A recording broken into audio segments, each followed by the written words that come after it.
All right, guys, we are back. Tekken World Tour, Tokyo Tekken Masters. My name is Mark. I'm here with Michael Murray. What's up, my man? Good to see you, man. Seems like we do this a lot recently. Recently, yeah. You know, I was in Japan not too long ago. We were here for that one esports event, which was super fun, of course, mainly for the Japanese scene. But now, again, for the Japanese scene, but not only for the Japanese scene, we have an international gathering. And I don't know if you look through the pools, but we have such a stacked tournament. It's crazy, man. It is insane. Not just the players, but the countries. There's like 80-some countries represented. I was looking through. There was like Bangladesh, 18 Sudan, countries, you said? 80, I think. 80? Right? No way. Yeah. 80 countries? I think that's what was on the tweet, right? That's crazy. But that is obviously great representation. Even That's people crazy. from like Mongolia. There was like 3 players from there.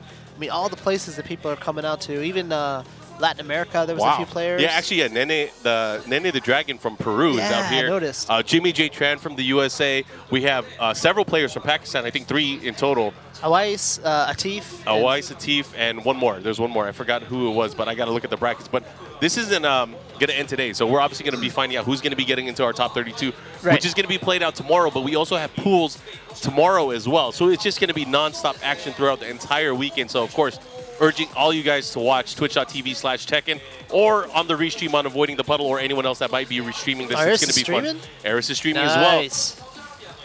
What's up, my man? I don't know about that Wang, though. Yeah. Did you hear about that? He was asking me for Wang the other day. He was asking for a lot. I mean, that guy, he had a heart attack about Akuma's outfit, his scarf. I was like, man, this guy's tripping. He must have been on some good stuff. Shout-outs to the stoners in the chat.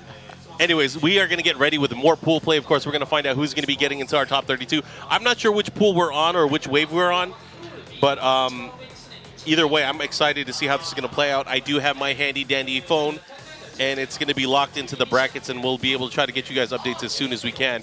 But yeah, I think they're looking at the brackets on stage right now. So we are going to be watching Jimmy J. Tran's group. Oh man, we have a good pool. We got Jyotaro here, I think, right? Jyotaro, the Noctis player.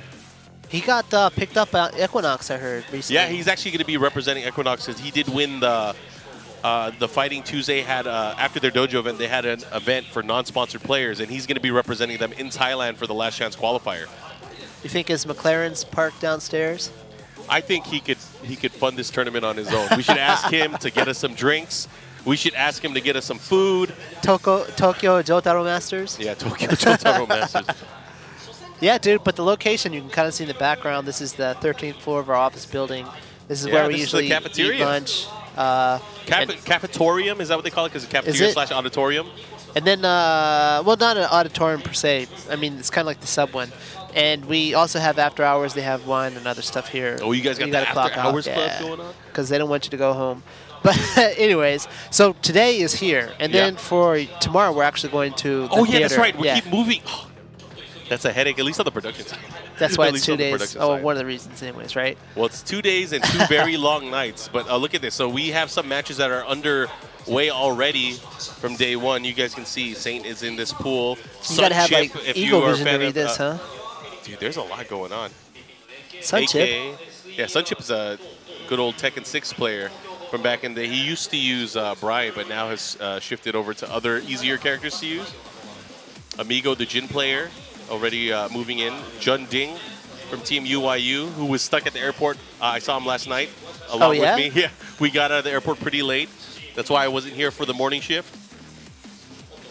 You usually fly in earlier, right? I did. I landed at 4 p.m. I didn't get to my hotel till 1:30 in the morning. It was insane, man. The life of a fabulous esports commentator, huh?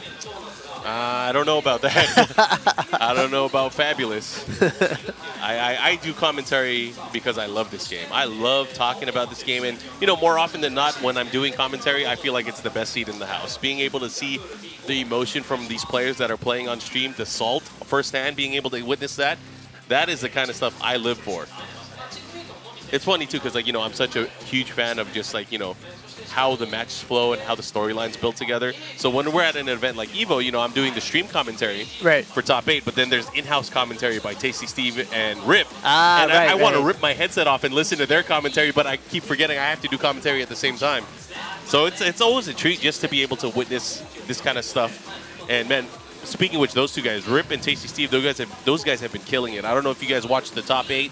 If you haven't already, look up on the Bandai Namco Fight channel on YouTube or on the archives here on Twitch. You can see the action from Combo Breaker earlier this year, and those guys did an amazing job calling the top 8. Yeah, man, it's like, it's interesting to go around the world and see the different local commentators and hear them pick up all the lingo that Tasty Steve likes to use, right? You mean everyone sounds like a combination of me, Rip, and Tasty Steve? Pretty much. Depending on which region you go to? No, I think Europe has a good personality when they're doing commentary. I mean, you can't beat that accent. The accent is like +10 to viewership, no matter what. That is a super buff. That's cool, though, to be emulated by so many people. It's like a tasty Rip Man, right? Tasty Rip Man. You got like make some noise. You gotta. So who started the double Luigi, man? Is that that's MYK? MYK? That's a total MYK thing. Please stop. We don't bring up outside Bandai Namco stuff. That's from another company, even though you guys help make their game. Ah, okay. It's kind of connected, I guess. So how's it going, man? No time for sneaker or controller shopping this time, huh? You got stuck in the airport? Nah, I got stuck in the airport. So yesterday was my only free time. Here for meetings on Monday, then I'm out. Then I'm getting ready for, of course, another esports initiative that you guys have going on, the Soul Calibur World Invitational. That's happening November 2nd. Yeah, Okubo-san should be there. And that's going to be, of course, if you want more information on that, SoulCaliburWorldInvitational.com. Aside from that, there is the Tekken World Finals that is going to be happening in Bangkok, Thailand. And that's going to be on December 7th and 8th. Tickets still available, TekkenWorldTour.com. Make sure you guys look it up. So when you say tickets, though, I mean, there's two, from my understanding, right? There's just like the general admission, and then there's the LCQ. Correct. And the LCQ is going to go really quick, right? Yeah, and you know, this is the second time we're reopening it because we did cap out earlier on. So we have more availability if you want to qualify or try to qualify and make your mark on the Tekken World Tour. Again, this is the finals. If you're able to battle that out against, you know, some of the thirsty and hungry Tekken players that are out there, you might have a chance to be in our top 20. Only one player will get out of the LCQ and compete against 9 of the other ranked players from around the world. Oh, looks like we're getting ready for the matchup. And it's Thailand, man. Even if you lose, there's a shit ton of stuff to do there, right? Yeah, I would hope so. I've been there before. I went there for an event in the past. Southeast Asia Majors was hosted in Thailand a few years back, and that was really fun. So I hope we get to see more of that. Anyways, we are getting to our matchup. Looks like it's going to be Yoshimitsu versus Heihachi. Oh, wow. Neither of them are Japanese either. That's pretty cool. Oh, what? Oh, he's got the pimp coat. I love this outfit. Yeah, and that's cool because, you know, obviously Season 3, it's only been out, you know, for a month and a half now, and we're already seeing a huge difference in not only just the UI, the life bars, and those changes, but we have preset costumes now, which most of them are allowed. It seems like everyone's gotten used to the health gauge as well, right? I mean, at first it was like, you either like it or you really don't. Yeah. A lot of people said it looked like fruit roll-ups, but hey, that might just be them. I always thought about, you know, the stark differences in color, at least, you know, from being in the raid zone and the base color, was to kind of help colorblind players. I feel like that's what you guys probably at least modeled it, because, I mean, before it used to look like all one life bar color. Sure, I'll take that. All right, good. Accessibility, I'm all about it. Kuroten, who's a regular, I believe, at Fighting Tuesdays, going up against Reiner. Is this from... Kuroten, what, does he live in Japan? I believe so. Reiner. Originally from France. Reiner, where's that? Saudi Arabia, I think? The flag? I can't tell. I don't want to butcher. I don't want to upset anybody because people get upset really easily in the chat. See? I know my stuff. You know your flags. There you go. I've been there a few times, actually. Okay, nice. Able to use the raid driver there. Kuroten still having the lead. Gonna have to be very careful. You know, we've seen quite the increase, I believe, in Yoshimitsu players. I'm a musician, right? That's probably... Dude. Whenever you have a really strong player like that, it tends to influence a lot of people's decisions. Yeah, I'm a musician, but also Kane and Trench, who really went on his hair recently at Berlin Tekken Clash. Doing really well. You know, it's crazy because, you know, we're looking at the, you know, the systems for the Tekken World Tour. Shout out to Twitch and the Hakaioh for creating, you know, and really pitching ideas like the dojo event system. We're still having 96+ dojo events. Hundreds of people gathering to help their local players, you know, really rise to the occasion and try to qualify for this big TWT finals. Okay. Oh, he didn't get the float. He had the flash, but no combo. Reiner is still able to get the round, 2 rounds to 1. Kuroten's really going to have to start scouting these things. Nice. Good parry. Low parry. He should be able to get the wall here. Hell sweeps Thunder God Fist. Okay, extended. He wanted to keep him there. Probably could have gotten a little bit more damage, maybe if he went for the Hell Sweep while standing forward into the Demon's Breath.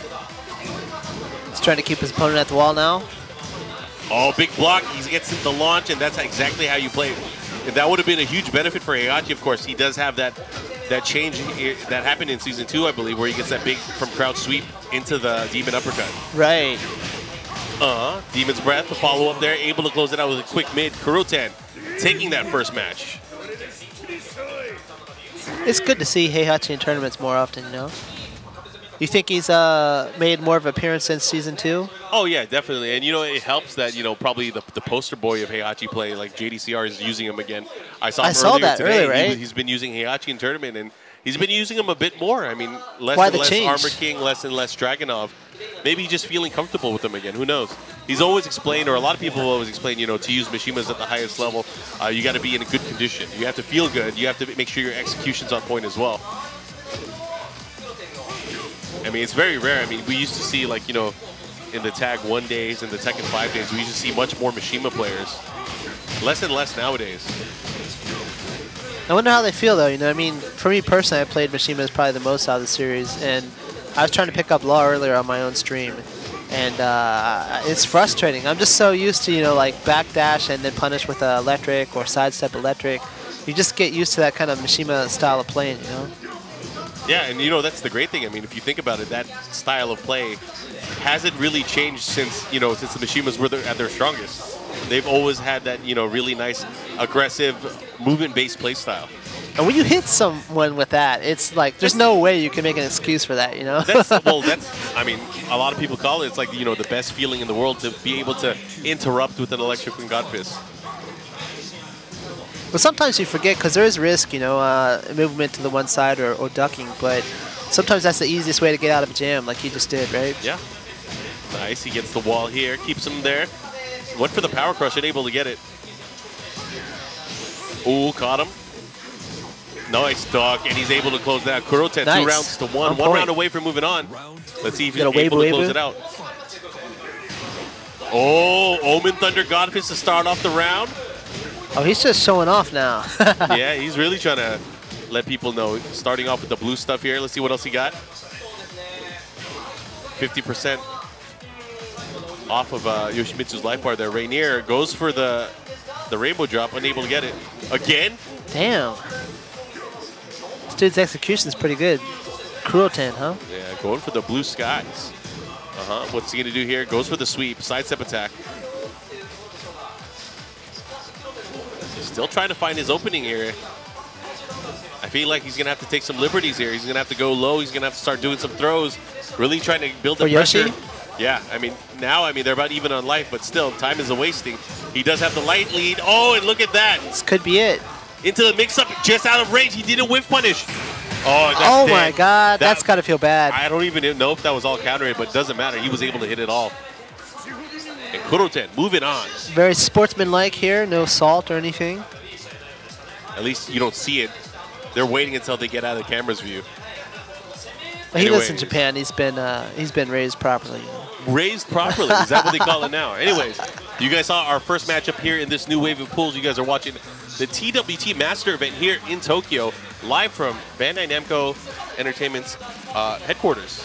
That's right, 13th floor, the cafeteria where we all eat. Should be fun. And pretty open area, you can see. We have the blinds down, so you can't tell, but it's a pretty nice view of Tokyo. Yeah, you windows guys all have around. Probably one of the tallest buildings here in this area. This is actually a new building we moved to, was it 3 years ago, I think? It used to be a different location. The old building was like the old Panasonic inverted pyramid building. That building was crazy. That building had a lot of history with it. The earthquakes, that building used to shake like crazy. It was insane. I keep forgetting you guys have that over here. I'm from San Diego. We very rarely feel earthquakes. There was one this morning. Did you notice? No. I was on stream. I was like, what? I slept right through it. Oh, here we go. We got the matchup. We have Jyotaro. And who's he going up against? A Gigas player. Is this the chosen one? Is this the Gigas player? No, he played earlier. Yojin Boy played earlier, so it can't be Yojin Boy. No, Yojin's like huge. He's a bigger dude. He's from West Japan too, right? Yeah, Osaka. Let's see who this is. But Jyotaro... Damn, dude. To be like rich like that and to have a pro license and to use Noctis. And to Royalty. Hazuremetal going up against Jyotaro. Spear. Well, he was saying on Twitter, Jyotaro that is, he found some new tech with Noctis. I wonder what we'll see. Show me, baby. Let's see it. All right. He gets the wall. Oh, he doesn't get the dash, though. Doesn't get the follow-up, and that was a big body. He probably could have done some damage there. But here comes the low parry. Z follow-up. Here you go. Let's see what he got. All right, into the Emo Man. Doesn't finish it. Oh, they call it the Emo Man. Yeah, man. I'm sure it has a move name. You guys give move names to everything, but I like Emo Man. Demo Man and Emo Man. Those are my flavors. Damn, the corpse kid kicking the... Yeah, and you know, in Japan, that's often seen as a sign of disrespect, at least back in the old days, right? Hitting them after the round. That's what I think. It's hard to tell because some people just do it by default, like Nobi and those guys. They don't really care, you know. They're not like trying to diss you or anything. Okay, goes for the rage drive, try to keep the pressure. I mean, he has an opportunity here at the wall. He's gonna have to do something if he's able to get the stun. Oh, never mind. Up 4-3 to close it out. Counter hit too. Gets the launch.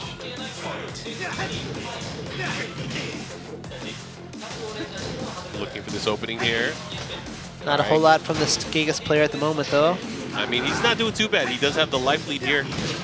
Good duck. Jyotaro trying to edge oh my gosh. Towards the wall here.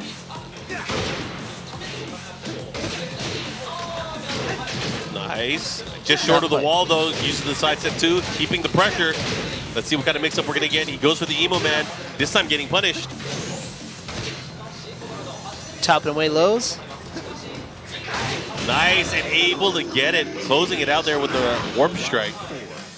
1 round away from taking the match.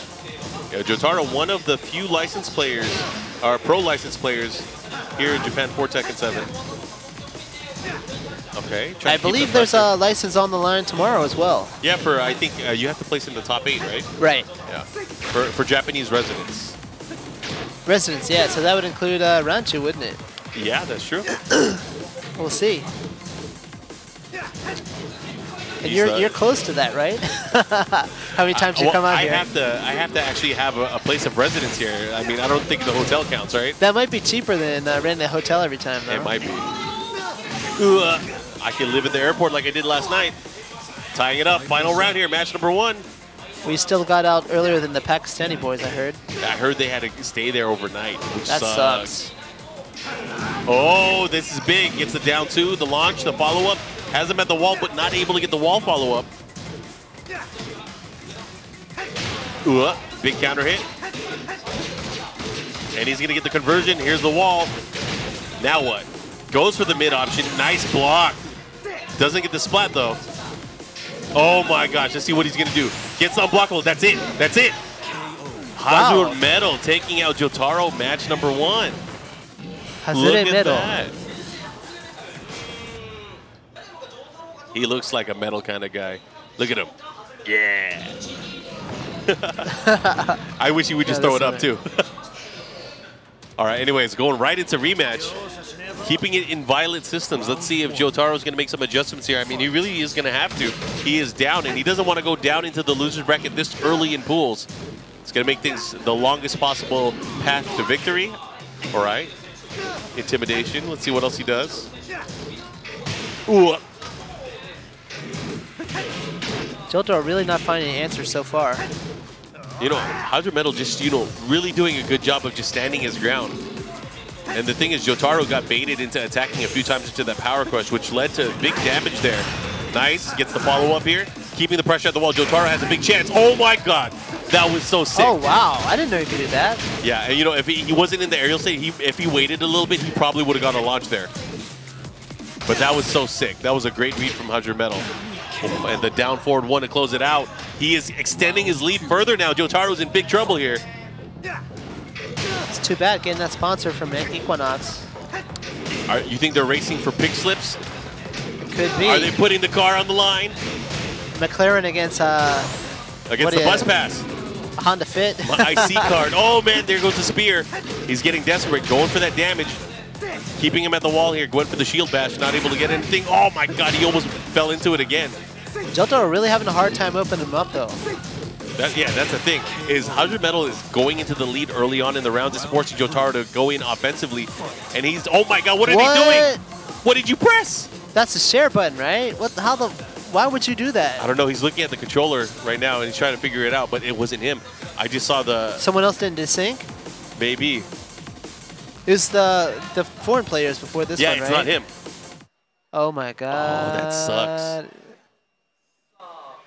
What is going on here? So in the rule book, what happens when this Well, occurs? if it's the player's fault, one of them, he loses right? the round, right? Right, and they'll lose the round.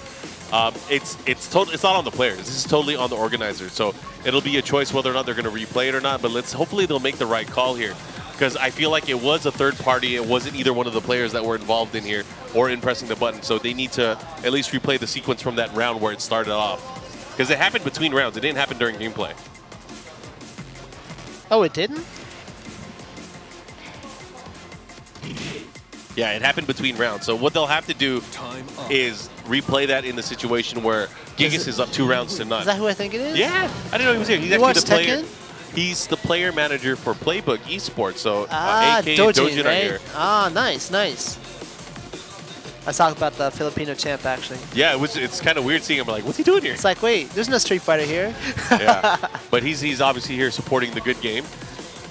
Not saying there's a bad game out there. I'm just saying he's supporting a good game because it's I didn't say it. You did. I always say it. That's how I get in trouble. I don't want to get on Ono's blacklist, right? Yeah, I'll let you know when I get out. I could already be on it. Who knows? That's how it is. Yeah. You know, this is just unfortunate to see these kinds of things happen. And, you know, there's a misconception where a lot of people are saying, like, yeah, if you're a pad player, make sure you desync after the match.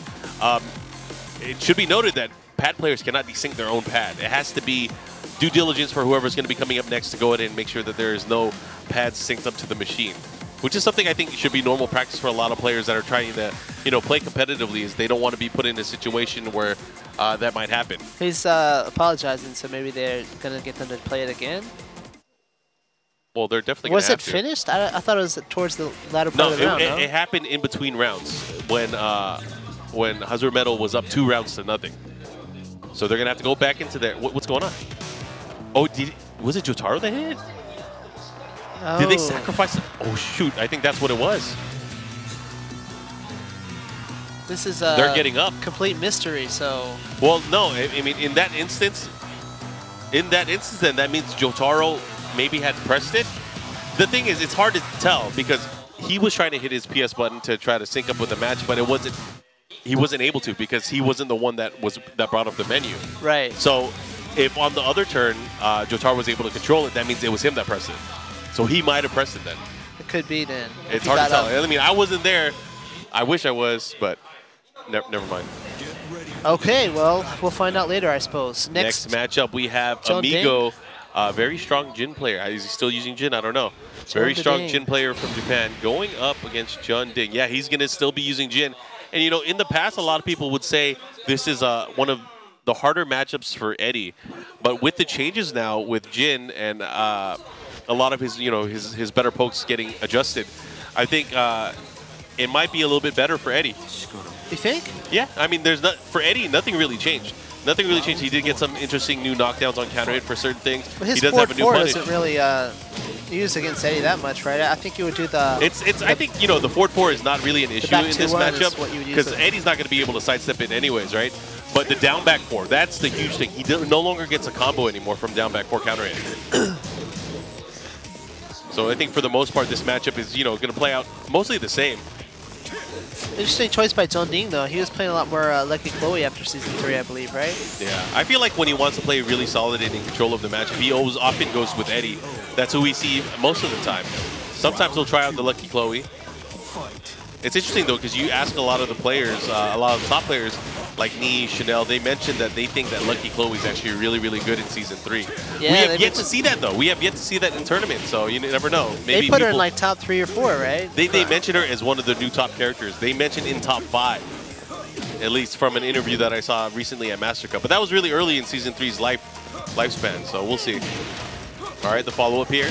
Keeping him at the wall here. Has an opportunity for the juggle, but the knee misses. Not looking good. He's going to have to be careful. And he pulls it out. That's going to interrupt. This is going to be a ton of damage. It's not going to be enough to kill. But it's definitely going to put Amigo into the red where he's going to have access to Rage. Oh, just barely, yeah.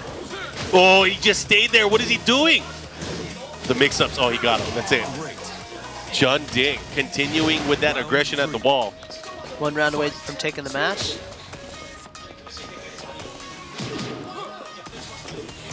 And that sucks because, you know, Amigo was close on those 2 rounds.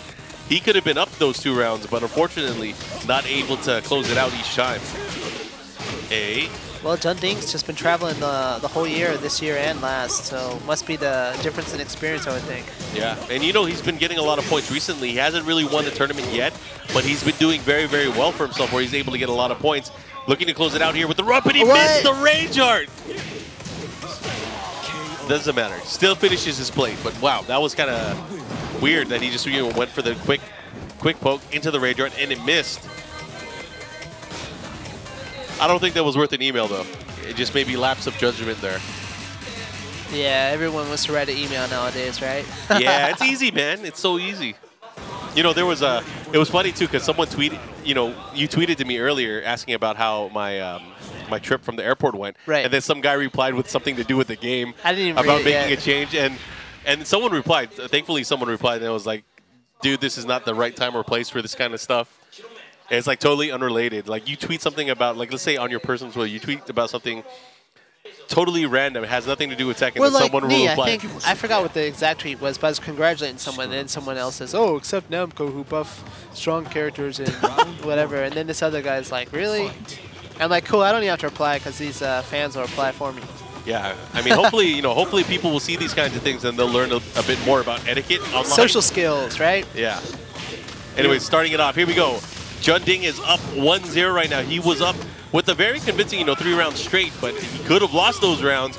Amigo ended up not able to close out those rounds. Let's see if he's able to make an adjustment here. Right now, he's actually getting rushed down. If you look at the positioning in the stage, Jeondding is really putting the push here on Amigo's defense. Oh, low parry. Looking to close it out. It might be enough. Down 2-3, and the follow-up guaranteed. Amigo just getting steamrolled here. Yeah. Not a good look, Amigo. Poof. You think he's a Aris subscriber? No, definitely not. He's definitely not. He should be, though. If he was a true Aris sub, he would have at least a shirt on. Okay.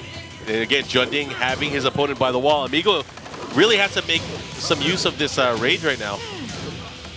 Be a good opportunity to do some damage at least. You know, he really hasn't gone for that many pressure tools. He really hasn't even gone for the hell sweep at all. And I don't even know if that was countered, but look at Jeondding able to close it out there. Caught him asleep at the wheel. And look at that. He's in cruise control right now, looking to close it out in the aerial state. Not going to do too much damage, but a nice adjustment there from Jeondding to get the wall positioning. At the wall, right? Oh, that's stun. Oh, and the readjust. Look at this damage. Ooh. Mix up. Nice. He's going to push him towards the wall. Finally seeing some signs of life here from Amigo. Side step 2. A sliver of health, man. Wow. Man, if he gets a hit, though, he can do some damage. But will he have enough, though? That's a question. Nice. You might want to just go ahead and use the Rage Dragon. Rage Art. Yeah. Not enough. He was intimidated by the buffness of Jeondding, probably. And Jeondding going to be moving on. Amigo, I haven't seen him play in a while. Remember he got second place at a pretty big Japanese tournament a few years back. But unfortunately, unable. He just came up short here. Now in the losers bracket. Next up, looks like we got Tanukana and Masa. Yeah, Cyclops Osaka Gaming, Red Bull Tanukana going up against Masa. Masa was playing a few challenge matches. He goes to the Red Bull event every Tuesday, Every right? Tuesday, yeah. He was playing some matches yesterday where he did actually pretty well. So we'll see how he's going to do here in this tournament so far. Nice. So the Japanese commentary looks like we got Hameko's taking a break. It's Fighter and Genya, right? Yeah, Fighter. If you guys ever watch or see some of the the clips from a lot of the Japanese events, you'll see a guy dressed with a mask in King's outfit. Looks really cool. All right, Masa and Tanukana up on stage. Good thing we can't see the stream right now, huh? At the stream chat. Why? The stream chat would just be talking about how much they enjoy our commentary. That's all they're going to be talking about. Of course. You're so sexy that they couldn't take their eyes off you, right? They can't take their eyes off of me because my voice is, you do have a good voice. So good that they are closing their eyes and they're missing the matches. They are in ecstasy. At least that's what I hope. Man, there's a lot more people here now. It is piling up. It's what, 3 p.m. in Japan, so everyone's finally showing up for the later pools. Here we go. Oh, here we go. Masa with Leo. Tanukana with Xiaoyu. Big counter hit side step 4. That's going to push pretty far going the other side of the stage. And again, this stage is actually probably one of my favorite stages in the game, having, you know, the ability to have 2 wall breaks that can extend to further combos. There is a lot of potential for damage on this stage. Not just that, it has these weird noises that Steve likes to make. He makes those noises? He definitely makes those noises, and he'll pulsate his biceps, and then he'll like grab my wrist, and then I'm still recovering from one of the injuries. Does insurance cover that? No, there is no Tasty Steve insurance. There is no Tasty. I mean, if you're in the Tasty zone, you got to be careful. You got to know this kind of stuff is coming. Oh, to the back, gets the follow up with the low as well.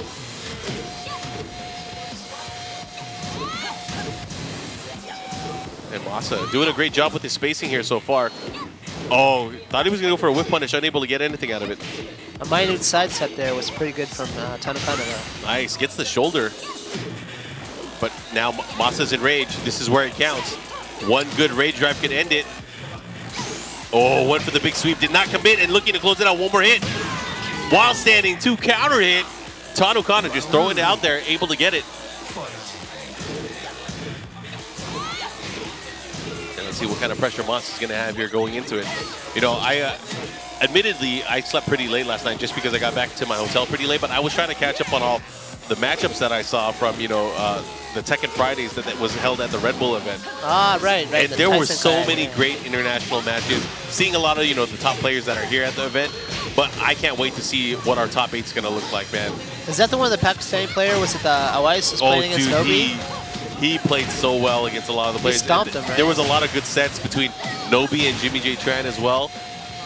I can't wait to see how this is going to turn out. Looking to close it out. One more hit can do it. There it is, a down forward 1. And Masa game point here on match number 1. Game point on game 1. I don't want to piss people off. I know a lot of people get pissed if you use game set or matched in the wrong way. That anal, huh? Yeah. It's an epidemic. Oh, look at that. Oh, just out of range. Not able to get anything out of it, but still. Tanukana trying to get back into the life lead. Nice. While standing 4. Keeping that pressure on. Masa close to closing out this this first match, though. Trying to step away. Oh, he gets it there. See, I predicted that one. Masa here on the left. You see Tanukana, right? She's smirking, she's smiling, but she's pissed. She's like, I'm a She's super pissed. So what's the language like we're allowed to get away with? I've been on my own personal stream for the past hour or so. I've said a few bad words here and there. I mean, we talk about it from time to time. Is like, if you're gonna curse, there has to be a reason. You can't just curse for no reason, right? If you see something hype happen, yeah, you could say something. I mean, obviously. You probably have more leeway, though. I'm like. No, how can I have more leeway? You're the cop, not me. I'm not the cop. Yeah, if anything, if I say something dumb, I'm going to get in trouble. But I usually try not to say anything dumb. I think the dumbest things that I say are my commentary analysis of these players. But hey, I just try to flow with the narrative, right? Right now, Masa up 1-0. Well, your arm is safe today. I don't do that, so. Yeah, I'm feeling good right now. As long as I'm in a separate country from Steve, there is no harm coming my way. It's a little bit more chill stream than usually, but you know, that's what happens when Steve leaves. Oh yeah, but we got Obama and Juyuta, man. If those guys get a little strong, if you know what I mean, if they get a little strong later on, it's gonna be a party. I can't wait. I hope that happens. I hope we get 6 p.m. Juyuta, 6 p.m. Obama. There's a bar over there, and if not, there's a 7-Eleven right next to the building, so we'll see. We will see. We need a Suntory sponsor, right?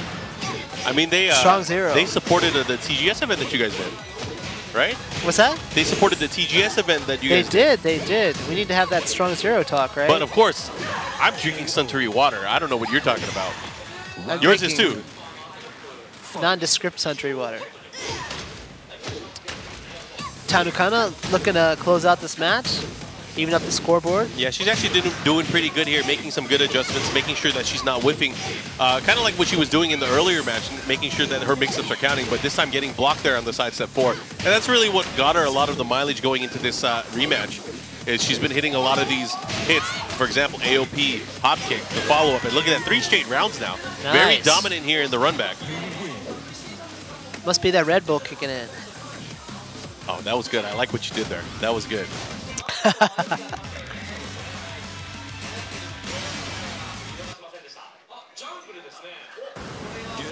So it looks like we're moving to the jungle, huh? Moving to the jungle. We got fun and games. Yeah, man. We don't have Steve doesn't necessarily like break out and singing though, does he? It's just Sometimes it depends on what. It depends. If it's like an anime song that he really likes, he might go nuts. He might go nuts. Yeah, that wouldn't fit with Tekken. We don't have any anime songs, right? I feel like, man, I don't know, man. I feel like the trailer song for round 2 was pretty anime to me.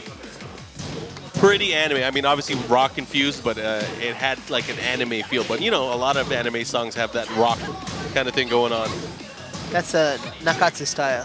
Nakatsu style. So it's him that we blame for that? Yeah, if you want to blame it. If you like it, he's the one. I like it. Oh, if you like it, tell me. If you want to blame it, it's Nakatsu. Let's Gotcha. do that one. See, you are running. They call it an option select. You are running it the right way. Now, right now, Masa looking to take back the offensive, close it out there with nice quick mids at the end of the round. Nakatsu's actually going to be here tomorrow. Be on the stream with Harada myself. Oh, cool. So you guys have something to talk about? Maybe. Cool. I just, you know, I'm scared to say something because then people are going to be like, oh, no, a new character. lie to them? Let me lie to them right now. Make sure you guys tune in tomorrow. They're going to be talking about Tekken. Right? I don't know. Yeah. We could be talking about Soul Calibur. Or you might be talking about this awesome King of Fighters All-Stars collaboration with Tekken. That is pretty tight. It is, actually. You know, the game just came out in the U.S. I saw. Finally. Justin Wong's like pushing that at the moment, right? Is that what you call it, pushing it? Yeah. No, he's obviously one of the one of the influencers helping promote the title. Maximilian too, right? Yep. Maximilian, Vampy Bit Me, Nairo from the Smash scene, and Justin Wong. Oh my God, we've been talking, and now Masa's 1 round away from taking the whole thing. Huh? You know, not surprised. You know, Masa, very, very solid player. It looks like he kind of figured out what he was doing, where he was making mistakes here. Oh, and a low parry at the wall. Kind of having a good read on what Tanukana is doing. You gotta watch out for that Baji Kwan. She's enraged now. This is where she can start putting the hurt. She's gonna have to be careful though. Nice down forward 1 here. Making good use. Gets the side step 4, but now in the danger zone. This could close out with one that's big. Oh my God. Not a good position. The wall messed everything up. He read it too. And he went for a nice option there because, you know, a lot of people would have expected to go for something else there, but able to close it out. Yeah, but going back to the King of Fighters, I've been playing it for a few months now just because when we started talking about it, for a while, yeah. I wanted to check it out, see what kind of game it was. And I love the KOF fighters. Yeah. I mean, not just the game, but the IP itself. And man, that game was fire. And then right after I started, like a month after that, they did the Samurai Spirits, or what do you guys call it, Samurai Showdown, right? The collab. Got my hands on Ukyo and a few others. You gravitate towards like the pretty boy characters. You're a Lee fan. You like Ukyo. Pretty true, but how do you explain the Mishimas? Well, the Mishimas are different. Jin, well, Devil. Yeah, version of them, I guess. I don't know.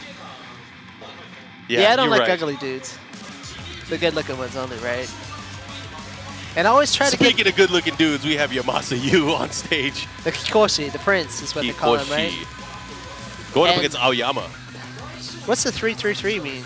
I don't know. I don't want to get into it. It could be something bad. You're right. It might be his favorite, like, AV movie or something. There's always that risk there. Yeah, so you got to be careful. Don't Google it, guys. Oh, speaking of like wild and crazy, are you going to that G-Night party? There's a Halloween party, right? No, is that this weekend? Yeah, I believe it's like tomorrow night. Dude, I'm not going to Shibuya. I'm not going anywhere near. I was here a few years ago. It was for Master Cup a long time ago, before when it was still in Odaiba at the Pallet Town, and I stayed in Shibuya. I went to Shibuya during Halloween. I did not get home until like 8 a.m. It was crazy. It was crazy. Just, it's a big problem now. You know, they stopped selling alcohol nearby in Shibuya. That's what I heard, which year. is like, how can you do that, right? I blame the foreigners. Well, yeah, because they were flipping over cars and doing other crazy shit. I heard it was more than just flipping over cars. I heard there was just groping on girls. Yeah, the amount of harassment was insane. But I mean, yeah, it's just the whole thing. It's like an excuse to do, stupid shit the whole night. But that's not what Halloween is, right? Halloween's different here. It's a party for sure. I mean, it's a party, I guess, in a lot of places. I mean, when I was a kid, we used to smash pumpkins and do stupid shit like that. But that's after you let the little kids have their normal fun Halloween, you know? Maybe because I'm a dad, and I'm sure you probably feel this too. Our goal is to get our kids out there, dress up, and get some candy. Yep. Get that candy. Some candy. Oh, man. Not able to get the whip punish. See if you can make something happen here. I'm sure you can. You know, you as a veteran, we've been seeing this guy play Tekken for like maybe about 15 years now. But he's been doing, obviously a great job really building upon his Tekken career. He's still at the upper echelon of competitive play, at least in Japan. I think he's one of the most suited when he finishes as a pro player to be like a manager or some kind of esports organization, something like that. He's pretty solid in that regard. Yeah, he's definitely well-spoken. I've actually seen some of his blog posts. He's actually making more of an effort to do things in English as well, which is awesome to see. I didn't know that. Yeah, he did a blog post about controllers and arcade sticks and stuff like that, his preferences, which I thought was pretty eye-opening, just to see different perspective. I've been seeing a lot more Lars players, even online. That buff Lars everyone's been talking about has finally become a reality, huh? Yeah, the inclusion of one of his old moves, his old down forward 2, which now, of course, from crouch down forward 2, that little gut punch. Yeah. Makes a lot of people happy. I used to use this character in Tag 2, actually. I remember. I feel like everyone used to in Tag 2. People used to say I dress like him, right? He was like the timeless, might as well learn Lars with your team character. Well, him and Leo were probably like the best filler team members. Well, I played him during BR, which is why I picked them up for Tag 2 and Devil Jin, and it just happened that was like the most powerful combination in the game for Tag 2, right? Yeah, I mean, well, there were a lot of characters like that. Lars was one of them. I mean, if you think about it, yeah, a lot of what you learned in 6 obviously carried over into Tag 2 because that was the next game that came out in the series, right? Right. I gotta say, I miss using Bruce because I used Bruce a lot in 6 and in Tag 2. Me, the choir, right here. Oh yeah, I'm talking to the choir again, preaching to the choir. Preaching, like Obama. Yeah, but man, I miss Bruce a whole lot. But you'd think being producer would give me the power to just say screw it. Who do I need to talk to? Where's that Harada guy? He's not here yet. He's going here tomorrow, right? But I'm kind of like, the dad of the Tekken team. It's like, You've been on the team for a long time. I make the decisions now, but I have to like. They have to trust. I think you have to butter everyone up. You're exactly, gonna have to bring over some Thai food to everybody. Be like, hey guys, I want to bring this new character in. You might have heard of him before. Here, have some food. You got to butter up everybody. Pizza party. Pizza party. There you go. Now you're talking. Dude, when you're late at night on development, pizza is a godsend. It's clutch. Ooh, here we go. All right, so use up one match already, huh? Yeah, Feng actually had a lot of changes as well. His new string, not only pretty good at the wall here because it does flip him over, but it also has very decent wall carry. And it's from one of his quicker moves as well. A lot of the characters have pretty decent wall carry now, right? Oh yeah, and you know what? I've been talking to a lot of people about the balance changes in Season 3 because a lot of people probably look at it as a negative, like, oh man, they're making characters way too strong, the damage is way too high. I don't think of it in that way. I'm thinking more, at least, Tekken is fun, and it's always been fun, and I think that's the most important balance to get, is to make characters like Lars fun again. Right. To make characters like Feng fun again. And I think you guys did a great job of making these characters not only more aesthetically pleasing, but also gameplay-wise, a lot more fun to be able to use again. Like, I'm having a hell of a time with Josie. I stopped using Josie after Season 1. I feel you, man. Her wall carry now just makes me so happy. You know, I also played her for quite a bit too, Yeah. and I just got back in when I was doing my stream. I was playing her. She's so much fun now. Yeah. The ducking into that knee you're talking about, right? Oh, not just the knee, the new 3-hit string that helps with the ball carry. Her 2-4 going into Muay Thai stance. She has so many cool, like, different things now that I really like. Oh, and the down two, right? Yeah. Oh, the down 2 recovering crouch. Yeah. I love that too. Oh, that's right. You came out and we were talking about that on stream the other day. Yeah, I've been using her a lot. She's been Yeah, fun. this is fun. I've actually saw myself playing more online now. I actually finally hit purple ranks. Oh, nice. No, in the arc blast. Nice punish. Able to get it. Not let him get away with it. You was looking to close out that match a little too early. Yeah, he tried to use the mind's eye and try to get a raw rage art. Can't be doing that. You got to use protection. No raw rage arts here. All right. Breaking them shins. And look at that. He is now in control here. Has the lead. Looking to close it out. But Aoyama has been playing decently. Goes for the low this time. Oh, is he going to get the follow-up here? He has a back turn state. So this is going to be tough. Oh, my gosh. He missed it. The follow-up. And that might come back to haunt him right now in the rage. Oop. You chopping away? Do the evasive punch. Good throw escape. He's going to have to do something. He's going to have to party. But he's going to have to be careful because he has a sliver. Oh, that was big. That's huge damage. Especially, He took that. Oh, wow. my gosh. Fighting back. Aoyama not wanting to go out like this. Putting up the fight, but a neutral hop kick. Starting it off. Big counter hit. Oh, but he dropped the combo. It's not looking good right now. He's going to have to be careful. Too many mistakes. And the punish on the arc blast. He does have rage, though. Let's see what he does with it. Oh, he's dead. He is hella dead. That'll be it. Scouted it out, and that was a huge whiff punish, too. He had the forward 3 locked and loaded, ready to go. Aoyama now in the loser's bracket, but Yamasa, going to be moving on. Hey, we have another big international match coming up. Oh, man, I'm excited to see this one. So we have Atif Bhat from Pakistan going up against Furumizu from Japan. Furumizu, Paul player, lay player traditionally as well. Lay players, man. I don't know about you, but I love playing lay in Season 3, and I love watching lay. The creativity that lay players come up with in using them and utilizing them, it's insane. I like seeing him being used in this game. I actually feel like he's much better now, especially with a lot of the really top tiers having some of their moves adjusted. Yeah. I think lay has the tools to be able to really compete, and I'm sure we're going to see this displayed here from Furumizu unless he gets Did he washed. Did he end up picking lay? I'm going to go with confidence and say he's a lay player. I like his lay. I feel like he only picked Paul because lay wasn't around. That was the initial one, but then he was playing Paul for a bit after lay came out, I heard. Yeah, because Paul's too good, man. Paul is strong. He's so fun, in too. Season 3, dude.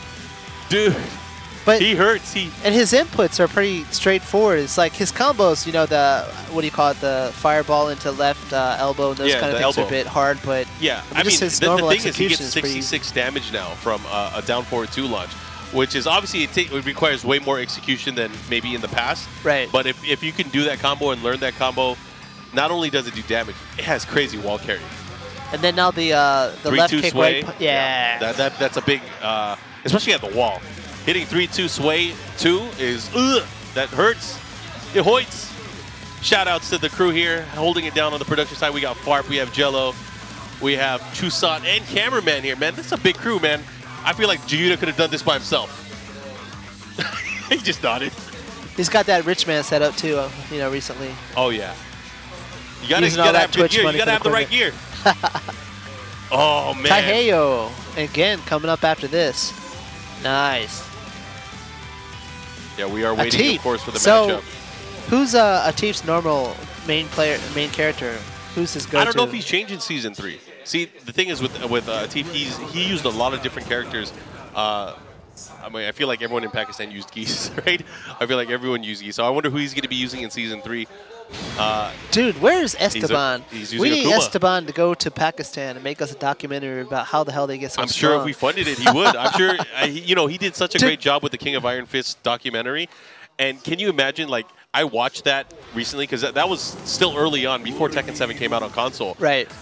things have changed so much since then, and there are so many cool stories within the community now. We have the rise of Arslan Ash. He already won EVO and EVO Japan. If he wins the World Finals this year, he'll be the first Triple Crown winner for Tekken, and that I think would be monumental, not only for just Pakistan, but for the Tekken world. But here we go, Paul. No, Atif is using Akuma. No, I mean Furumizu. Oh yeah, he probably saw Akuma or sensed Akuma, and he was like, "Yeah, I'm not using Lei." Not using Lei. Akuma's so fun. I'm shit with him though. I can't get that double demon flip. Ah, you gotta practice it, man. Well, you were telling me you do it quick, and then Misha Master told me you delay it as much as you can for that first. For the second one. For the second one, you have to do the first one quick. For when you do, yeah. After the back one, you do it right away. Oh my God!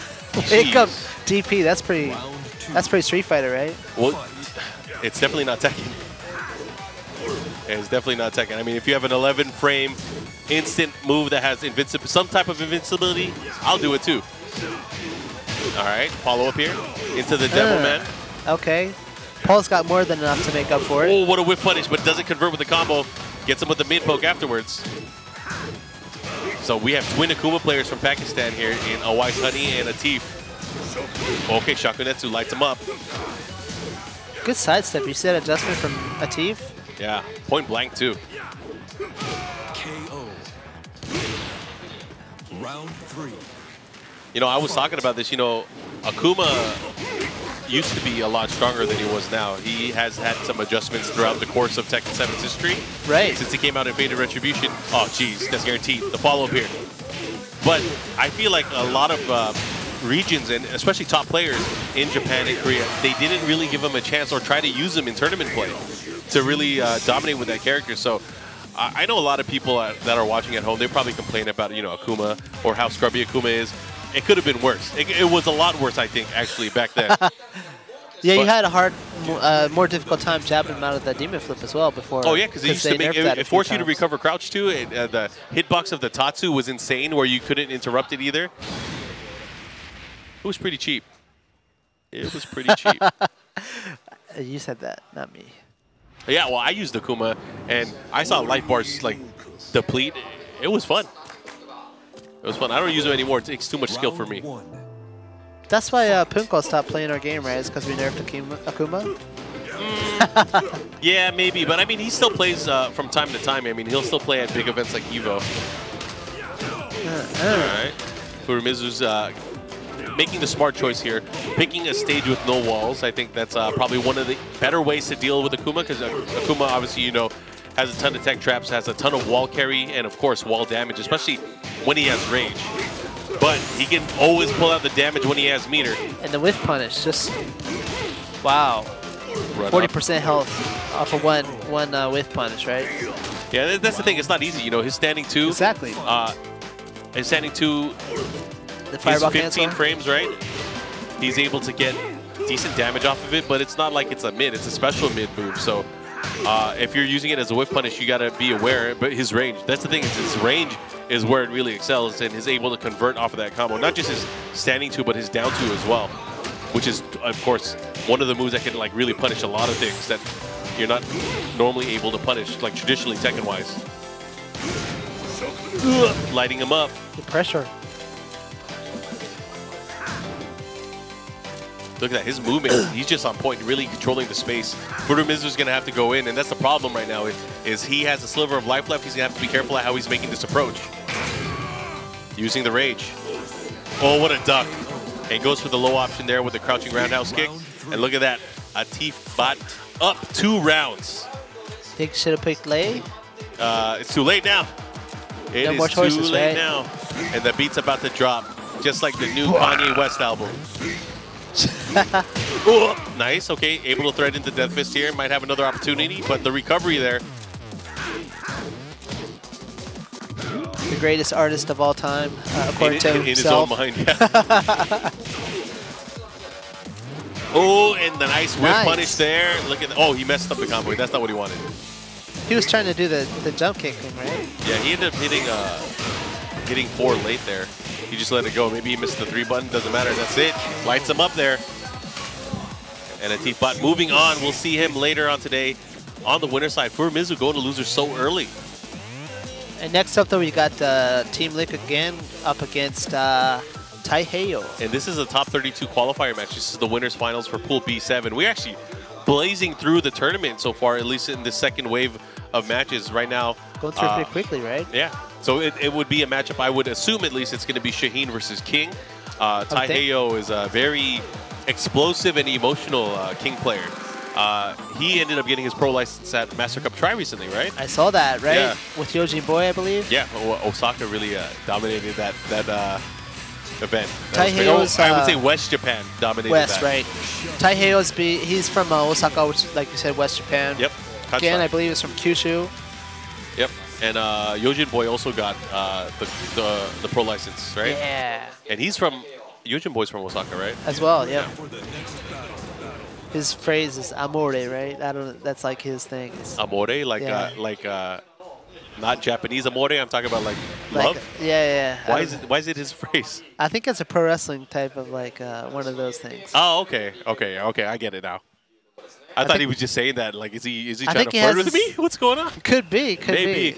It's like secretly geared towards Markman, perhaps. Yeah. Well, he's using my character. Round 1. Anyways, going into the matchup here, last day on Earth. Waivu into the multi-throw. Is it the Dragon Sleeper? Oh, man. Never mind. He's breaking arms. No throw break from Gen either. It's hard, though. It's a 50-50. I mean, you got to break the initial throw. You got to be aware of it, but it's so hard to see the mix-up. Nice. You should be able to get pretty far to the wall. Gets it. Low jab into the Scorpion Tail. Oh, man, he is swinging. Taiheiyo's going to have to do something. He is in rage. Oh, that's going to kill him. Rage art. Rage drive. Sidestep. Oh, man, I feel like if he did rage drive, it might have done a little bit more damage, but look at that King. Taiheiyo able to get it still. Just a sliver of health left, though. Oh, yeah. That was a lot of work right there towards the end of the round. And again, of course, he came all the way back, I think, to win Master Cup Tri. Ended up getting first place in that event. And, you know, he had an amazing performance at Rev Major, which I believe was the last Master event that he participated in where he got top 3.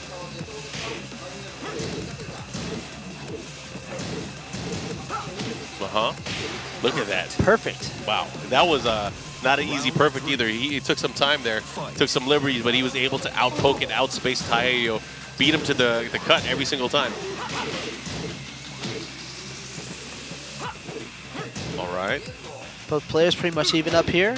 I like the confidence in the way that Taiheiyo is moving. He's not afraid to kind of crouch dash cancel in his face, looking for these opportunities. Nice duck there against the wall standing 4 and the follow-up on counter hit. He should be able to get the wall. Let's see what he does with it.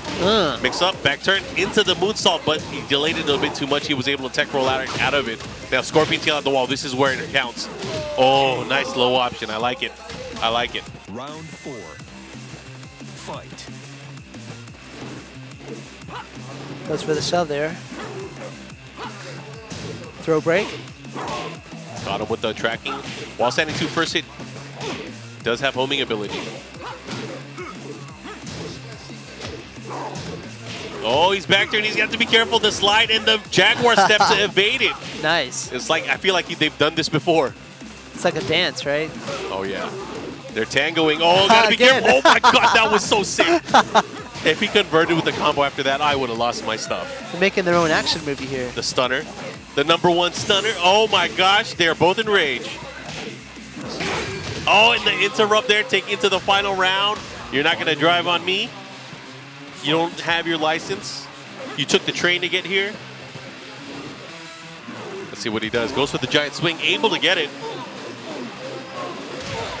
No tech roll. What are you doing, Gen? Into the Shining. Back-to-back big throws here from Taiheiyo. Uh-oh. Trying to keep him and restrict his movement there, using the down forward 2-point blank. Let's see what he does with it. All right, command side step here, the follow-up, and right now, again, whittling away at his life bar, puts him into rage. Gotta be careful how you do this. Oh, big side step too, and that's gonna be it. Taiheiyo taking match #1. You win. Damn, he's all pretty happy with smiles. himself. He's all smiles. Damn, he's one of those. Child of the internet. Sidestep attack, huh? I got you. Staying hydrated between matches. Of course, they're going to Twilight Conflict. That is the choice here from Gen. He wants to keep it still with the walls. Markman, are you reading the chat? No, I don't do that anymore. I moderate the chat. I could bring up the chat. I might be able to. You don't read them, you just shoot them, huh? Just shoot, yeah. Gotta let them know. Actually, I'm gonna jump into the chat right now. See what's going on Greet here. all you guys in there. Dude, another cool thing about streaming, like I'm on my own channel, is like you can see where all the people are from. I mean, they'll tell you a lot of times, but it's just so cool to see. At any given time of the day, you'll have people from all over the place. Twitch, of course, a big partner here for the Tekken World Tour, and Tekken. They're global phenomenons, man. People from all over the world love this game. So not surprising to see that, you know, all kinds of people able to watch and enjoy the stuff that we like. Nice. Big combo there from Gen to open it up. Taiheiyo back to the wall. He's in rage now. Let's see if he does anything to get out of here. Looking like a pretty quick first round here. Round 2. Yeah, that was rough. Fight. Gen's like, you're not going to dab on me, or whatever that arm movement was. Gen looking really good here the second round as well. Slide. Yeah. And that's what was kind of missing in that first match, is the success of the slide. Now he's able to get it. Keeping that pressure on here. Nice. He's going to get the punish going back the other way. Taiheiyo in rage. Let's see if he can make something happen, but I guess not. Round 3. Again, one round away from winning. Fight. Let's see what he does with it. He's going to need this. Of course, he wants to tie it up.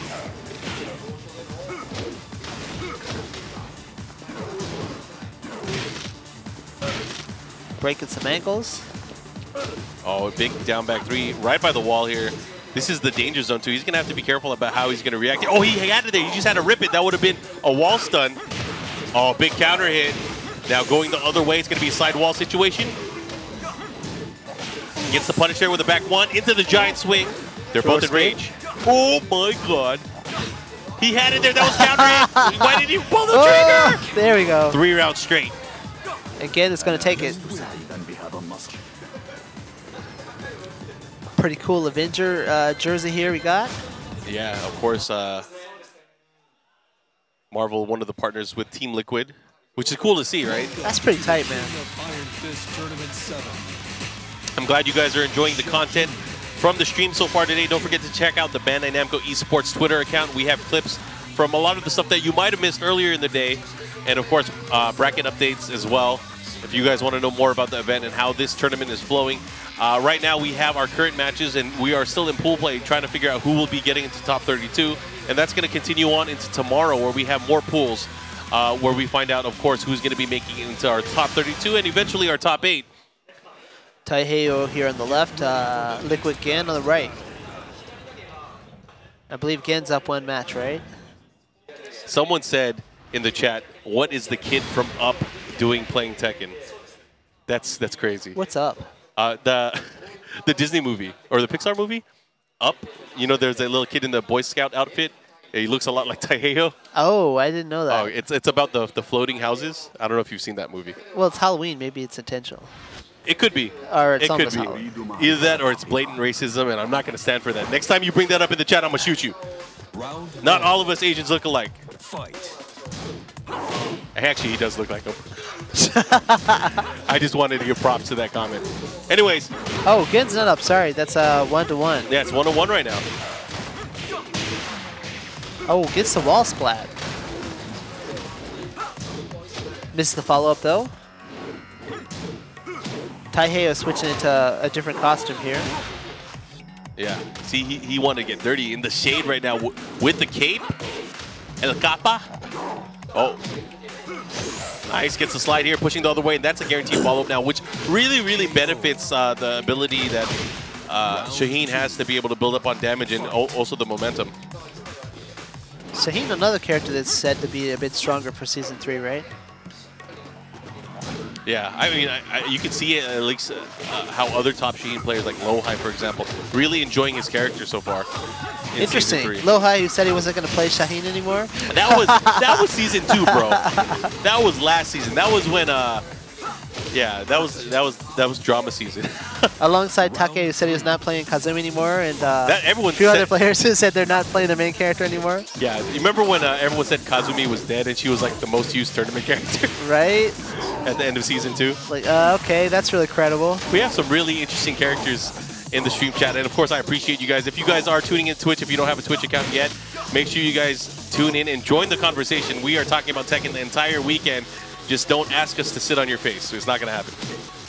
People who watch our stream and maybe don't have a Twitch account. Is that, yeah, I mean, yeah? I think it's worth having the Twitch account just so you can follow the channel, which is big, of course. Not only do we want you to follow the channel, you also get notified or be able to see when we're live, which is very important. And you get all those cool Harada and Okubo stamps, right? Emotes, you call them? Sub to your favorite content makers, like everyone that's watching on avoiding the puddle, but you can't avoid the rage drive there. Not in that situation. You better not roll that way. Speaking of rolling that way, let's see what he does here. Point blank shining. Wanted to sniff his knee, but not able to connect. GDT. Into the Ali kick. Ali Bombaye. Oh, the big counter hit. That was huge. Back turn 3. Follow up here. Gets the wall. What does he do? Ground throw. Nice break. That's a pure guess there. 50-50, right? Yeah, 50-50. 50-50. Oh my God, scorpion tail to the butt. Yeah, that's how you get a wound. Good throw break. It's purple. Nice. Continuing the pressure, gets the big slide and the follow-up. This is where it's going to count. What are you going to do, Taiheiyo? What are you going to do? Oh, he's dead. He had the rage drive. He had the right read. Maybe if he did the rage drive there, he probably would have beat it. But man, that's the one thing you got to remember. Rage drives, they're not invulnerable. They don't absorb any hits. And that's all. They get stuffed quite often, right?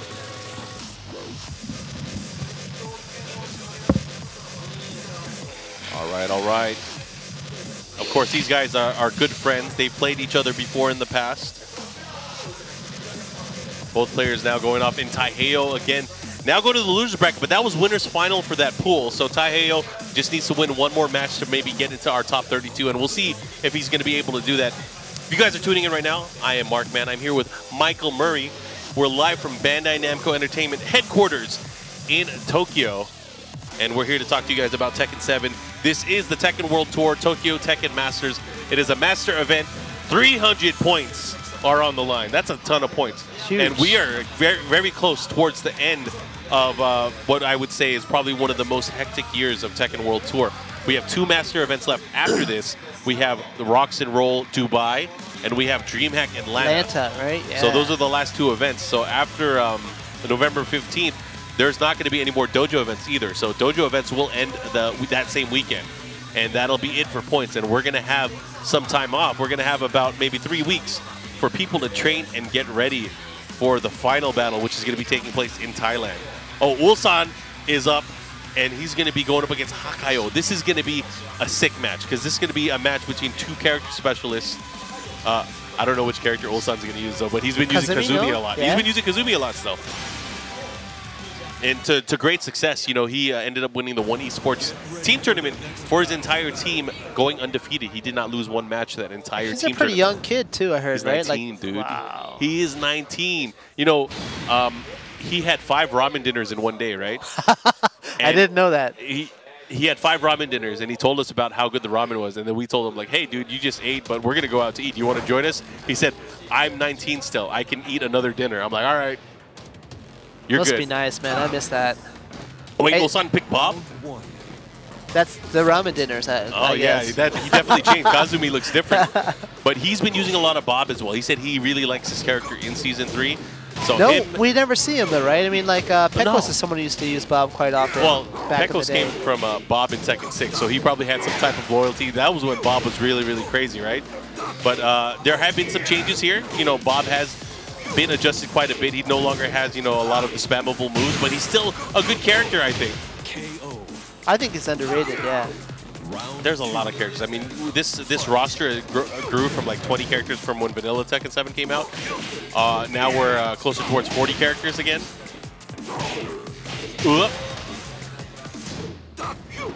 Nice. And Hakaioh ready for that. Able to stop him on the ground. Gets a big counter hit. Doesn't get the wall splat, though. Destruction King. Ulsan is in rage, though. Hyde Hakaioh. Is that Hyde from Larkin Shell? I don't believe so. I didn't think so either, but I it don't would have think been he's, cool, right? ventured into esports yet. I would know, trust me. Yeah, he would. Hakaioh would have to wear a different outfit. He can't be wearing that esports jersey. He needs to look more, what do you call it, gender neutral? If you want to go for the high He look, needs to right? ascend to a different plane. Yeah. Okay. This is crazy because, you know, Ulsan does have a slight life lead, but look at the way he's pressuring Hakaioh. He is really pushing towards the wall, but now he's in a bad position. He's going to have to get out of there, but a good punish on the power crush. One of probably, I think, one of the scariest power crushes to deal with, especially by the wall. That big belly to belly. Bob? Oh, yeah.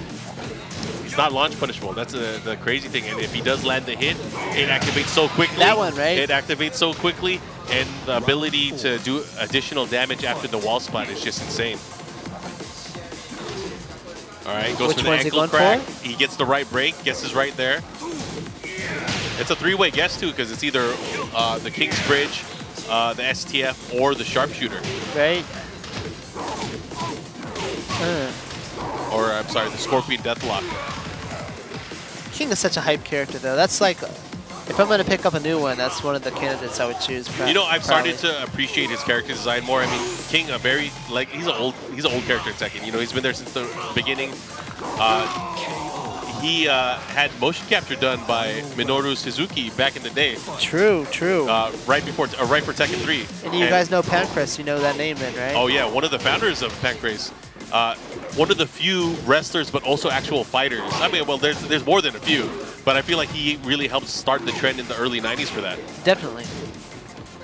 It's crazy. I mean, I remember watching his old fights against, like, you know, the Shamrocks, and it was crazy to see that type of, like, aggressive wrestling style put into actual fighting. He was really a pioneer for fighting in general. But it's cool seeing what he still does with, like, New Japan Pro Wrestling now. Shin Nihon is in a cool place, even though I heard rumors that he might be leaving. Really? Yeah, I don't know, man. I try to keep up with wrestling nowadays. There's too much stuff going on. That'd be crazy if he went to AEW, huh? Shout-outs to, of course, our friends at AEW, Kenny Omega, and the boys. Kenny, you know, actually was telling me, you know, he does a lot of promotions for Street Fighter and, like, other fighting games, but his favorite fighting game growing up was Tekken 3. Really? It was Tekken 3. He was a King player, right? But, I mean, when he helped do some of the promo stuff for Tekken, he was really happy to do it, but King was his favorite character, and Okada was representing King. Because, you know, he had the outfit, so he was like, aww. The Rainmaker. So he felt like he was forced to use Brian. He didn't like using Brian. He learned some combos, though. It was pretty cool. I'd say who cares, man? Just do a King. We could have made another costume, perhaps. You could put a, well, at the time when he was Bullet Club, you could have put a Bullet Club shirt on King. That's what I did. Anyways, the switch to Kazumi, kind of expected here, right? Right. But she's bringing out the summer kimono. Probably. I don't know if I've ever seen a kimono with that short sleeves like that, though. Yeah. It's a fighting kimono. You got to be able to throw hands. I mean, how are you gonna fight if you can't even do the back two or the down forward ones? Oh man. You got to fly too, right? Yeah. I feel like she flies more than Josie does. You're probably right. I mean, where else are you? I mean, you got that long dress. Where are you gonna hide the tigers? I shouldn't touch that. This is gonna hurt. Better guess right. Guess is wrong. Nope. Into the. Oh my God, this is it, That right? would have been dead either way, because that is unbreakable from that point onward. The bridge. Good with punish there. King's Bridge, Romero special. Followed there, doesn't get the down two. Still working that shove there. Hakaioh with the lead right now. Oh, the toe kick into the DDT. This is actually one of my favorite stages, and since we it's one of my, it, yeah, nice. I was gonna say, since you guys revamped it, you guys have Ganryu's company there. You have, was it the Chanko thing? Is his thing, right? The Gunbeer, yeah. And then Paradise. you have the TWT finals, which is really cool because you guys had some random esports things in the background before. There's a lot of cool stuff going on. The billboard's actually like flopping around, and yeah, see that going up and down. A lot of the stuff going on in the arena stages. One of my favorites, really. Oh, yeah. Oh!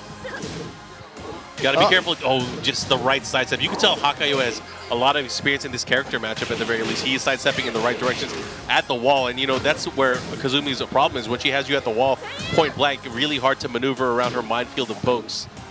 Well, a fellow license holder, Take, uses Kazumi quite often, so you would think that's probably one of the reasons. Yeah, but Ulsan, I'd never count him out. This kid is insane. He has amazing reflexes and the ability to play very, very solid. Oh, he had it there. He could have had the launch, but that's dead. That is dead. The big counter hit on the shove and the guaranteed follow-up. Hakaioh 1 round away from sending Ulsan to losers bracket. Again, winners final, so this would be for top 32.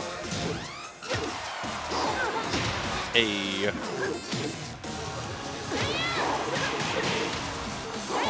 Let's see what he does here.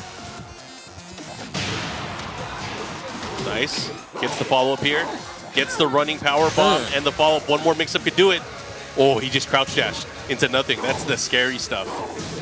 Oh, doesn't fall for it. What are you going to do, Kazumi? What are you going to do? How are you going to open up King here in this situation? Oh, he's done. I can't believe he got hit by that. Oh, man. He wasn't ready for it. All right, too bad. That's pretty one-sided from Hakaioh. Coming up next, it looks like we've got Saint versus AK. That should be pretty good. Oh, that's a big one. So we have GG Saint going up against LPE Playbook AK from the Philippines. So Korea and Philippines are going to be going at it. Saint is GG now, huh? Saint is GG. I believe they're based out of Australia. Yeah, okay. Yeah. Cool, cool. He looks like an Australian surfer, right? His look has definitely changed. I missed him when he had all the facial hair because there was a moment where he was Mountain Man Saint. Yeah, he looked like a beach boy, right? Yeah. I've been following a lot of the Philippine Tekken scene since my trip over to Rev Major. They have a weekly show that they do on TV over there. I was hearing about that. Richard was telling me. Yeah, yeah. Yeah, and it's actually really cool. It's a team-based tournament that breaks out into single play, and they have like a series of tournaments where they just play, you know, longer sets, and it goes on for weeks and weeks till they find out who the overall champion is. Kind of like a league kind of play. And AK ended up winning again. It was the second time he won that league, and kind of beating the mentor, right? I hear like Dojin's like his mentor almost. He's teaching him all the strategies, right? Well, yeah, him and Dojin were actually teammates for that, and Dojin ended up getting second place. But I mean, there's so many good and talented players. Some of them that are here. We have Hapon from the Philippines who actually ended up going heads up against Jeondding at Rev Major, but a lot of them are out here, and you know, the Philippine players are just a treat to see more places in Asia really come out and represent for the game.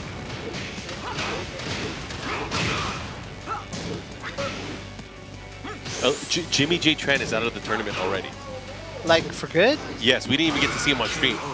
That's insane. That's how stacked this tournament is. He's not really here. I don't believe you. I didn't see him. I saw him on stream the other day. Oh my God, that's crazy. So Jimmy J. Tran out in losers bracket, lost to Jyotaro in that same pool.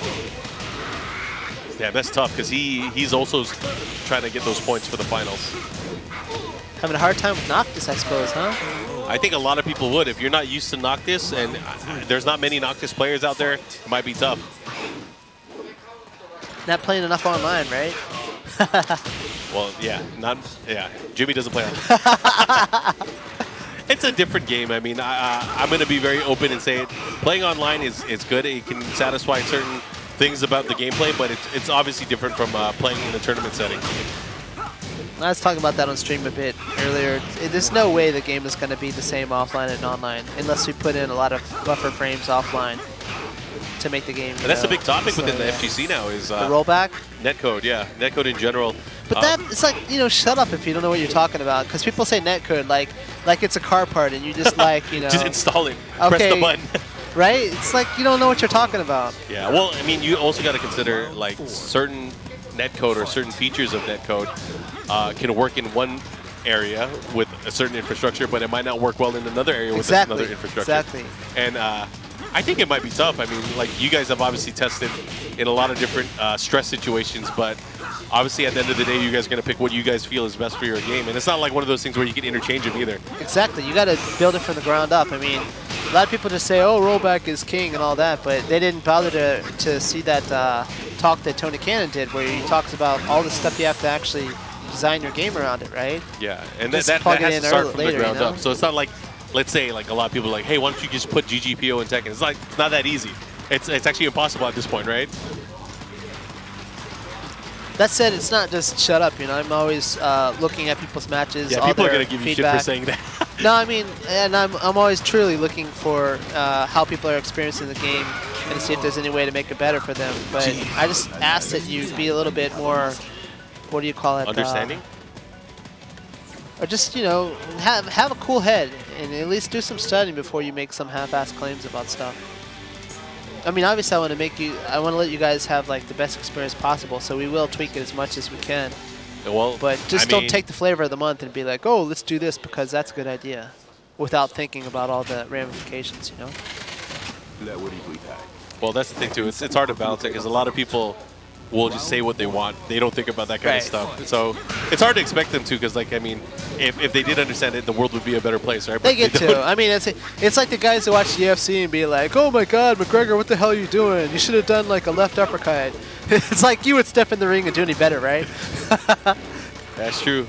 But, you know, that's just how people are.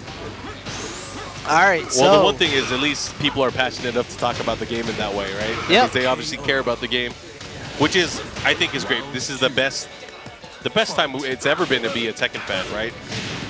The game has never been as watched or as played as it is this year. So I'm hoping that it just continues to grow. Oh my God, speaking of grow, AK is growing that lead right now, and he is really putting the hurt on Saint. Well, oh my God, did you see that extension?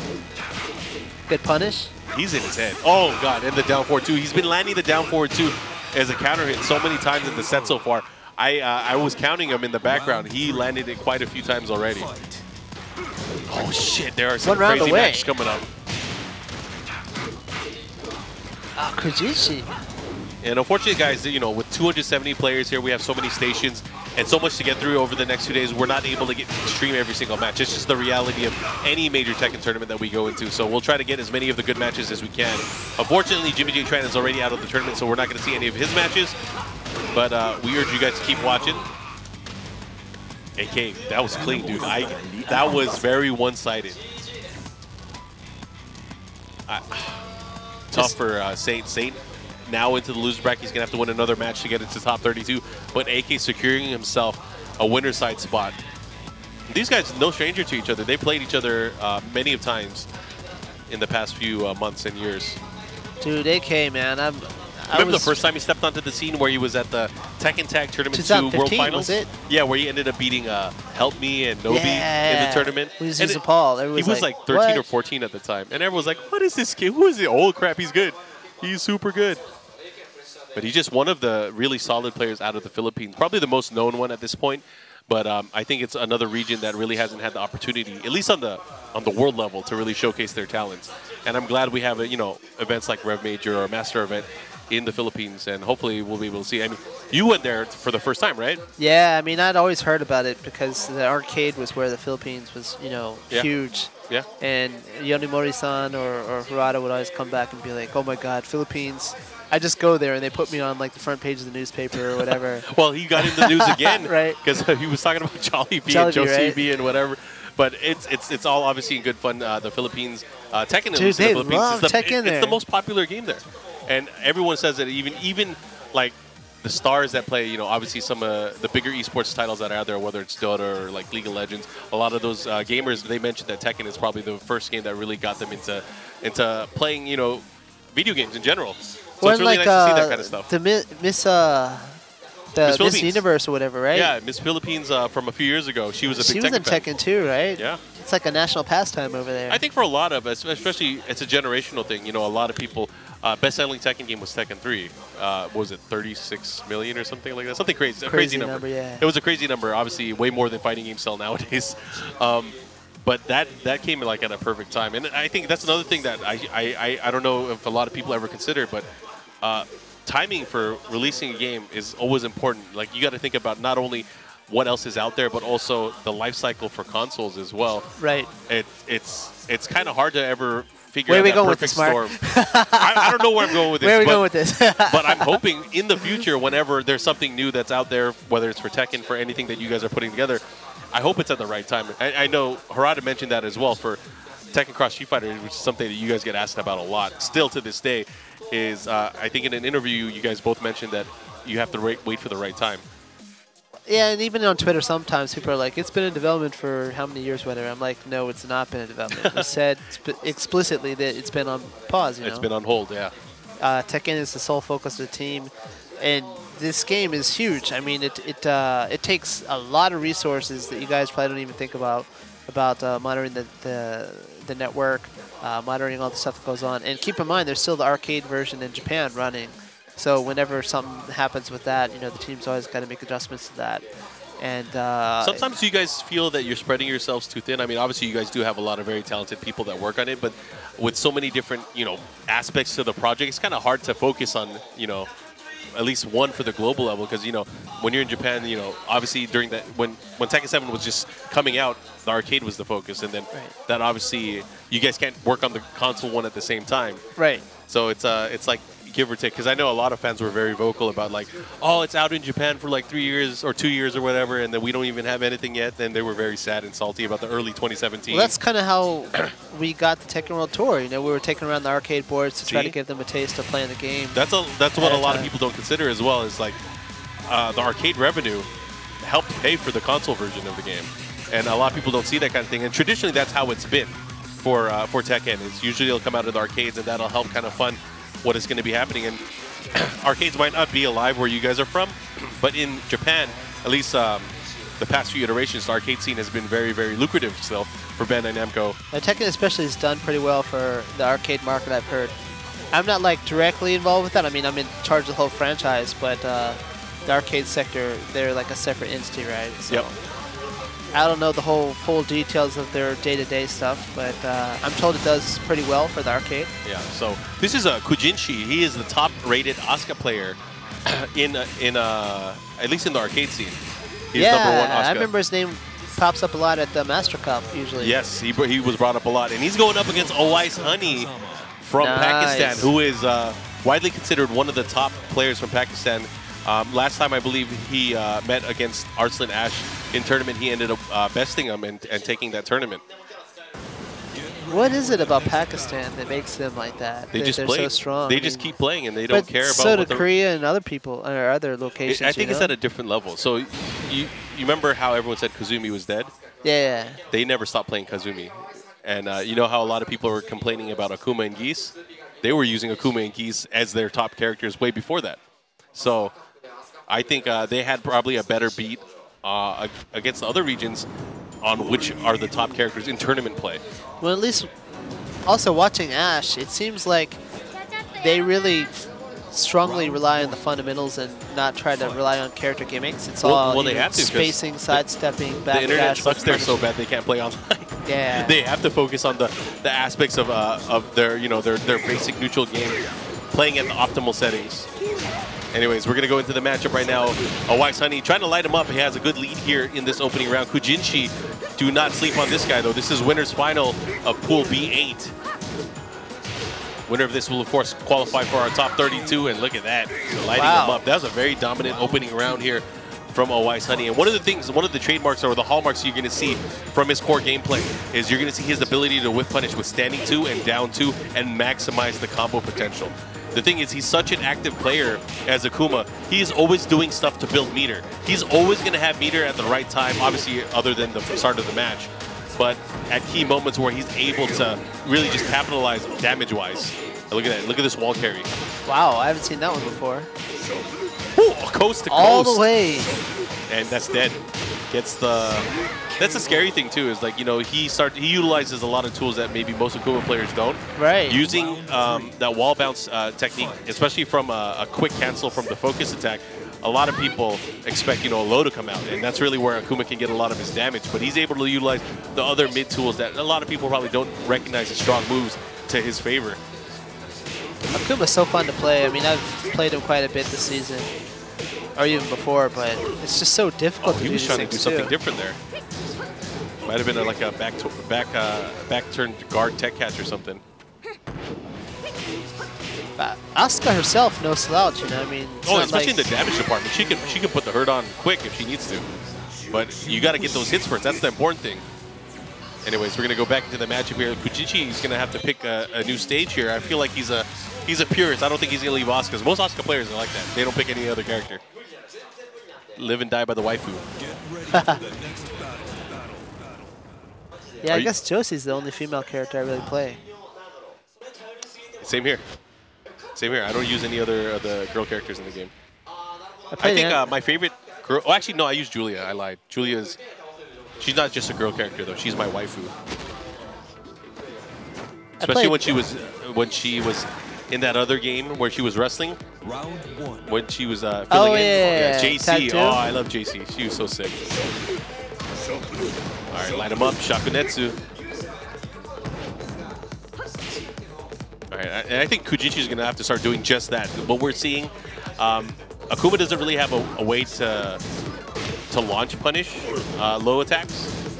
So I would like to see Kujinshi probably take more risks here in using things like from crouch down forward 2. Oh, that was a using good down start. back 3. He's going to have to mix up the timing and really try to open him up. Nice back 3. Able to thread the needle here. He's going to push towards the wall. Just short of it, though. Ooh, that was a great interrupt. Perfect timing on that one. Into the eye of fear there. Oh, he's dead. That sucks. You're like right away. Oh, he's dead. He's dead. That sucks. All you got to do is touch him at that point. I mean, once Akuma has rage, you know he has the ability to do rage art now from Screw, so that was all she wrote. He didn't even need the wall there. Round 2. All right, Awais trying to continue here with his dominance. Has not dropped the round yet. Big counter hit. There we go. That's going to push towards the other side of the wall. But he's not if you drop the combo. Damn, that sucked. Must be that pressure. He's dead. No, not really. It's a bit early, no? Yeah, I just wanted to say that. Oh, he went for a reset there. Interesting. He's really trying to style on his opponent here. He's like, I'm on stream. I got to go in. All right, what kind of mix-up are we seeing? Fireball with punish. Great presence of mind there. Awais now 2 rounds to none and on set point here. Great launch.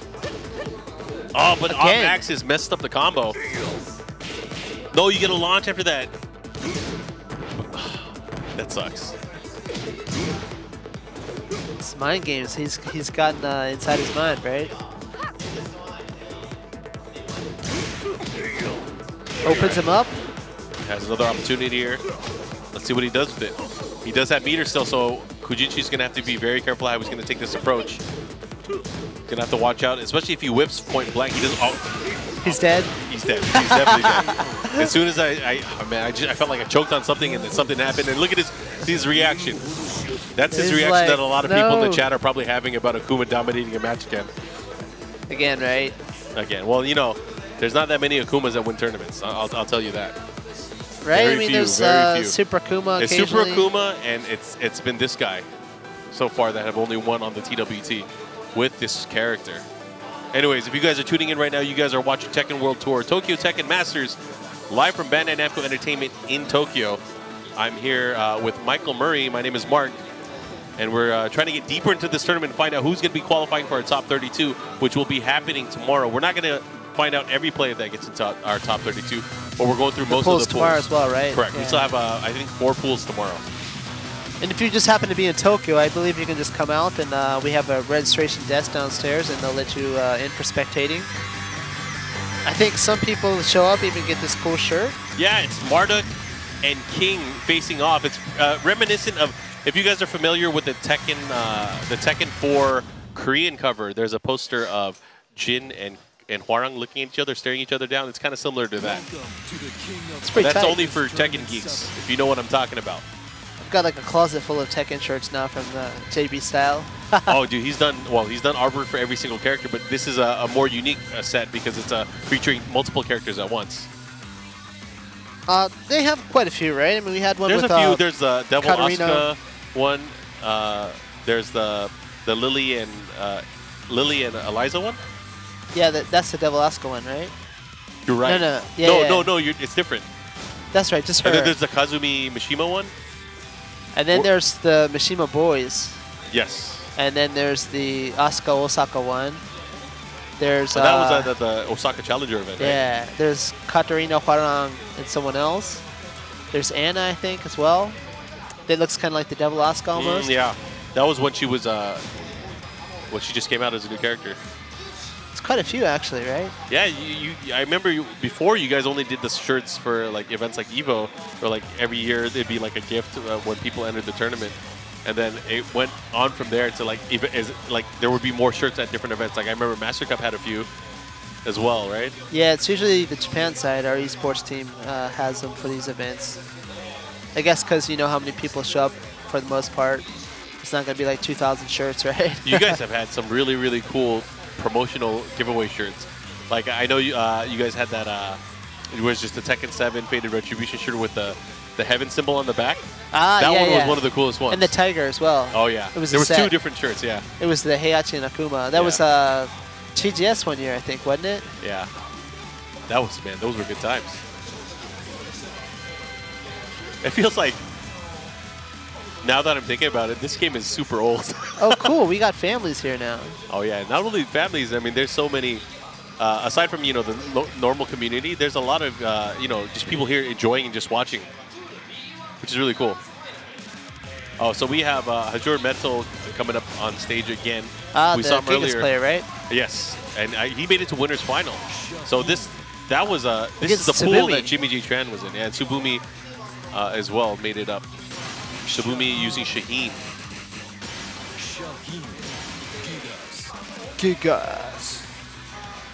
Also, Cherry Bear Mango versus Pickles. Is that coming up after this match? It looks like it. Cherry Berry Mango, now supported by the team Illusion.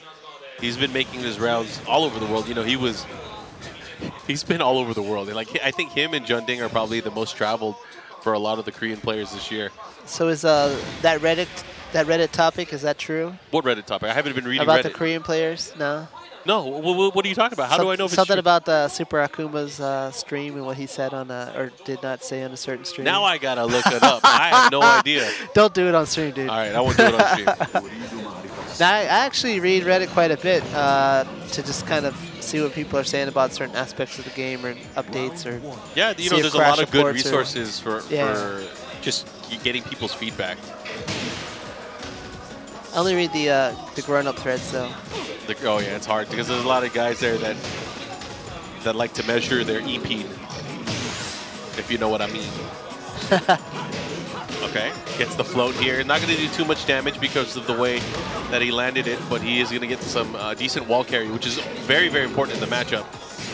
Oh man, that hurt. Oh. Another Shaheen though, huh? We've seen quite a bit of Shaheen today. Well, Tsubumi has also always used Shaheen throughout the series since he was first introduced in the 7 series. So not surprised that he's continuing with this character. I mean, why wouldn't you when your character gets adjusted at least better competitively?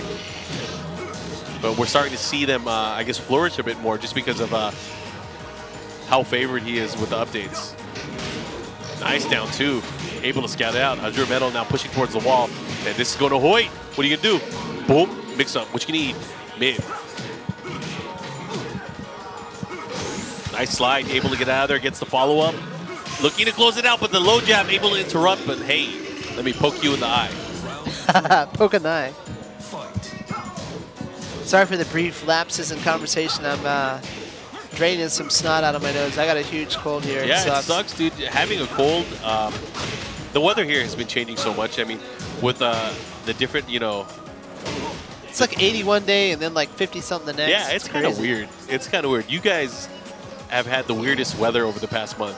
Whether it's not just having like tsunamis and typhoons and shit like that. Dude, it's broken, man. It's there's something wrong here. It's because you guys are housing Godzilla in the ocean. That's why. Luckily, I live on the hills, so the ocean, when it rises, I'm not going to get caught by that one. Dude, that 4-4-3 ended up missing, and he wasn't able to close it out. That sucks. So Hazuremetal now 1 round away from moving on into the lead. Tsubumi's going to have to change things up. Oh, slidey, follow up there, gets the 4. Nice. Oh, he didn't get a launch, though, on the whiff. And Hazuremetal, he's just been working those pokes. Like, a lot of the pokes that he's been going for, they have been landing, and he's been getting the interrupting attacks as well. Great spacing and just knowing when to press buttons. Okay. Nice throw escape there. Still looking for that opening. Not falling for it. He does have the life lead. This time getting the slide, able to thread it in. But fighting back. Oh, that's going to hurt. That's going to hurt a lot. Oh, my God. And he might be dead. Guess that's right. He could have been dead there. Oh, my God. You got to be hitting yourself for that. He had a huge whiff there. You didn't take advantage of it. That sucks. Now, final round here. Wow, that might have been the choke. Hazuremetal. And he gets a counter hit. The follow-up here into the slide. Good situation right now for Tsubumi, working on a perfect, and again gets the follow. Double slide, he might be dead. No, one more hit. Don't tell me you're gonna come back from this. Don't tell me. That would be hype. Oh my God. Okay. Not quite. Enough down forward ones will do it. Do it like 50 times. Do it again. Do it again. That's the theme, right? Tsubumi able to take it now. So what's the chat say, dude? I don't know. I haven't been looking. I went in one time. I felt the heat, and I was like, I'm not messing with these guys. These guys are too advanced. Shout outs to Spag, who was in the chat, one of the commentators on the Tekken World Tour. Of course, our moderators for keeping the justice going on in there. We Thanks got for linking out moderators? the Nice. brackets. Oh, and Rip said Murray's a clown. Thanks, Rip. You just wanted to get noticed. We should demod Rip. Dude, he's your typical, like, SNS, you know, notice me senpai person, right? Damn. I'm going to have to take my boom pin off of my badge I have here. Oh, you have one? That's cool. I do. No, shout out to Rip, man. I was just commenting earlier about how much I love his commentary. Oh, There damn, you you go. do have the boom pin. Is that like a limited edition? Yeah, it might be. I'm pretty sure only 2 people bought them. I didn't buy it, so I'm not part of the 2. Damn. Oh my God, what is he doing? Why would he pull that out in that situation? That must have Jeez. been a missed input, right? It definitely was. I don't think, but that was weird. Nice, gets the slide again and the follow-up.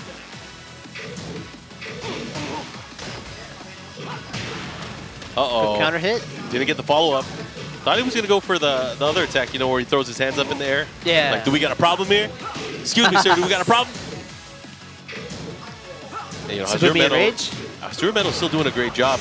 I feel like Tsubumi found a lot of his successes when he started implementing the slides. Oh my God, he's dead. The mix-up. Went for the unblockable. Round 3. Fight. You know, a lot of you guys in the chat, you guys need to quit giving Rip a hard time. Just because Eris says bad things about him doesn't mean you guys can. That's the relationship that him... Wait, what? Eris says bad things about him? Yeah, one of his sub-notifications is like, I never liked you, Rip. and even though it's a funny notification, it doesn't mean you guys can say that. That is between Eris and Rip and their relationship alone. You know, I have a foggy memory, Jeez, but look at the wall carry. Scorpion know. tail. Ugh. 60%. Damn, dude. Didn't Eris just help out on some of the level up your game stuff, like really, really early on? Yeah, a long time ago they used to work together on a lot of content, which I loved back in the days. So hopefully they'll be able to do stuff like that in the future. You think? But maybe not now. I mean, most people have a better idea of how to play the game. There's existing stuff out there, but you never know. Maybe for Tekken Cross Street Fighter. I think Eris is down with trying to teach people how to play the game too, right? Probably. He enjoys it still, which is great. Oh man, Eris is in the chat too. We got to be careful. We got to be careful because whenever I'm near Eris, I always try to say something stupid to get him to say something stupid, and then we end up getting in trouble. Got to be very careful here. Damn, even Chusan's in the chat. It's supposed to be working. What is it? It's Saturday here, so Friday night. It's Saturday. Yeah, it's late. It's getting late night in the U.S. because I think the stream started at 7 p.m. Pacific time. Yeah. And it's probably getting into the wee hours. But shout outs to the community, of course, tuning in. We got at least 6,300 people that are watching on the official channel. How many people are watching on Rip's restream? How many people are watching on Eris's restream? Yeah, that's why I want to know how many That's people like are watching. 8,000 or something, probably. Right? Nah, Eris used to always tell him to open another window. He used to. Now he's like, no, don't need to. Round 1. Yeah, man, my dude. I tune into Eris's restreams myself. Yeah, I have this weird ability to watch a match and watch 3 different chat rooms at one time and have a conversation with all of them. That's crazy, man. Your brain's gonna melt down. You're gonna get Alzheimer's later. Nah, man. See, that's the misconception. You would think so, but I'm so used to watching shitty games that I can do this. not this game. The other one. The other 10. I won't say which one, right? That's your job. That's my lack of jobs. Anyways, back into the action.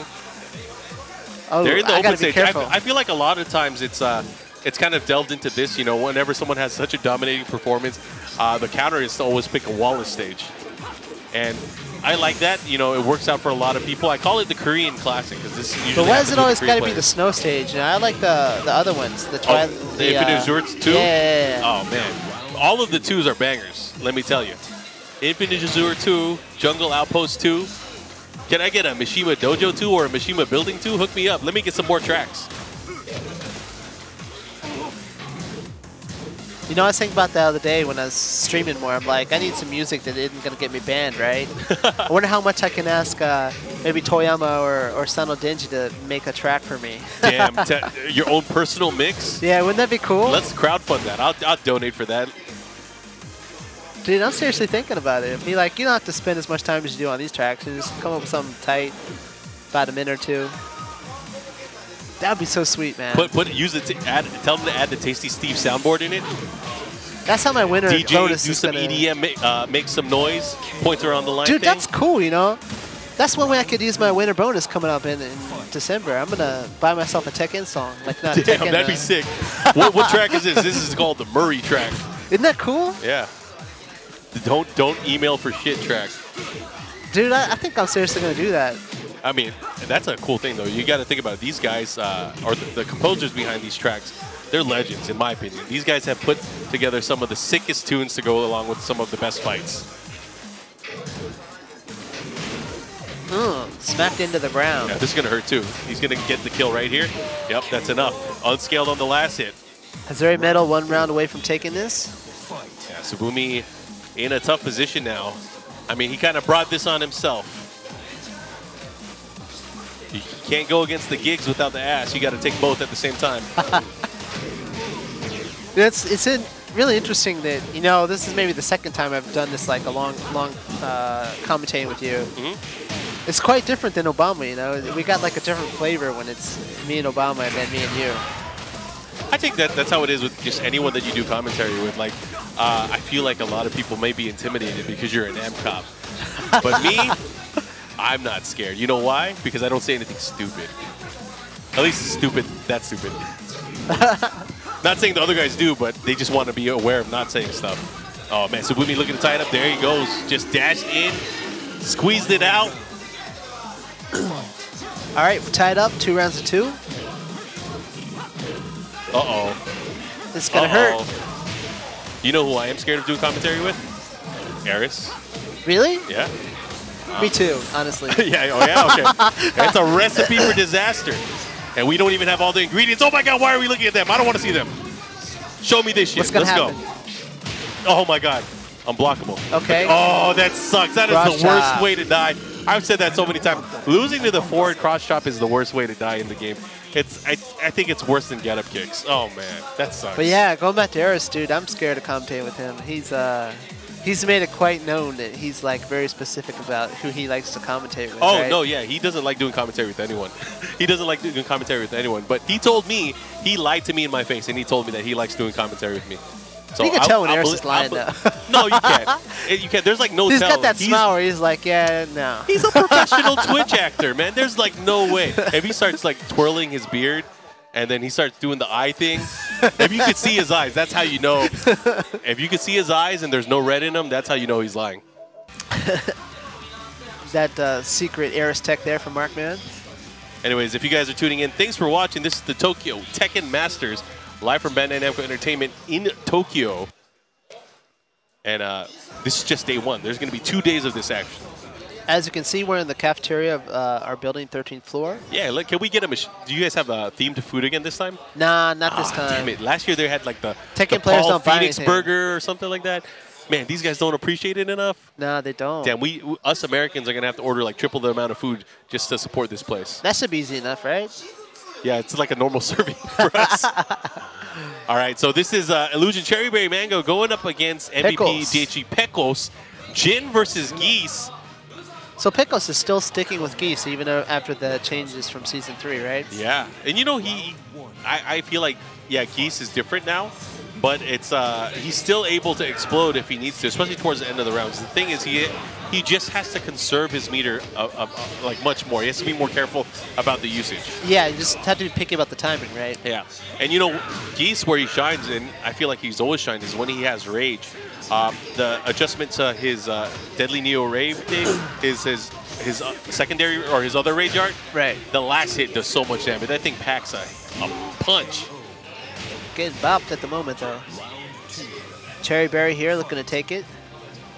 Yeah, Cherry Berry Mango's always been a very clean player. He's always been very good with execution and really breaking down his opponents. But there's this thing about him, and it's happened against some of the best. And you know, this is probably why you've seen that Cherry Berry Mango hasn't really won a tournament yet, is he chokes a lot. And maybe that's the mean word, but he doesn't close out the matches. Probably as well as he'd want to. He'd falter under pressure. And I think that's where he's looking to improve, at least as a player, is to have a bit more consistent of his best play. Nice. That's a good move at the wall now, too. The wall bounce. So fast. The bow punches? Yeah, the double chamber. Meridian Boom. Destruction or something like that? Yeah, it's a shotgun bang. What up with that thing? Nah, he had the knee, but he didn't believe in it. And he didn't want to... oh, hey, that all gets worked a counter out. hit, though. Hey, that worked out. So tied up on rounds. Pecos doing some work here. Seems like Chickering's been having a little bit more trouble with Geese recently as well. Seen a lot more Jin from him. Yeah. Yeah, it's funny, too, because, you know, him and Pecos were probably two of the most known Geese players, at least in Japan, along with Gunta. But a lot of them have been kind of wavering, at least in using them, except for Pecos. But Chikrin did use a lot of Geese in the recent fight on Tuesday. Oh, he had the hit, but he didn't finish the plate.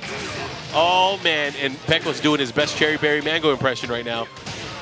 Look at that combo. And look at this. What's he going to do? Nice duck. Oh, but he doesn't get the punish in time. Nice punish with the double chamber. Ugh. Back 1-2, closing it out. Okay.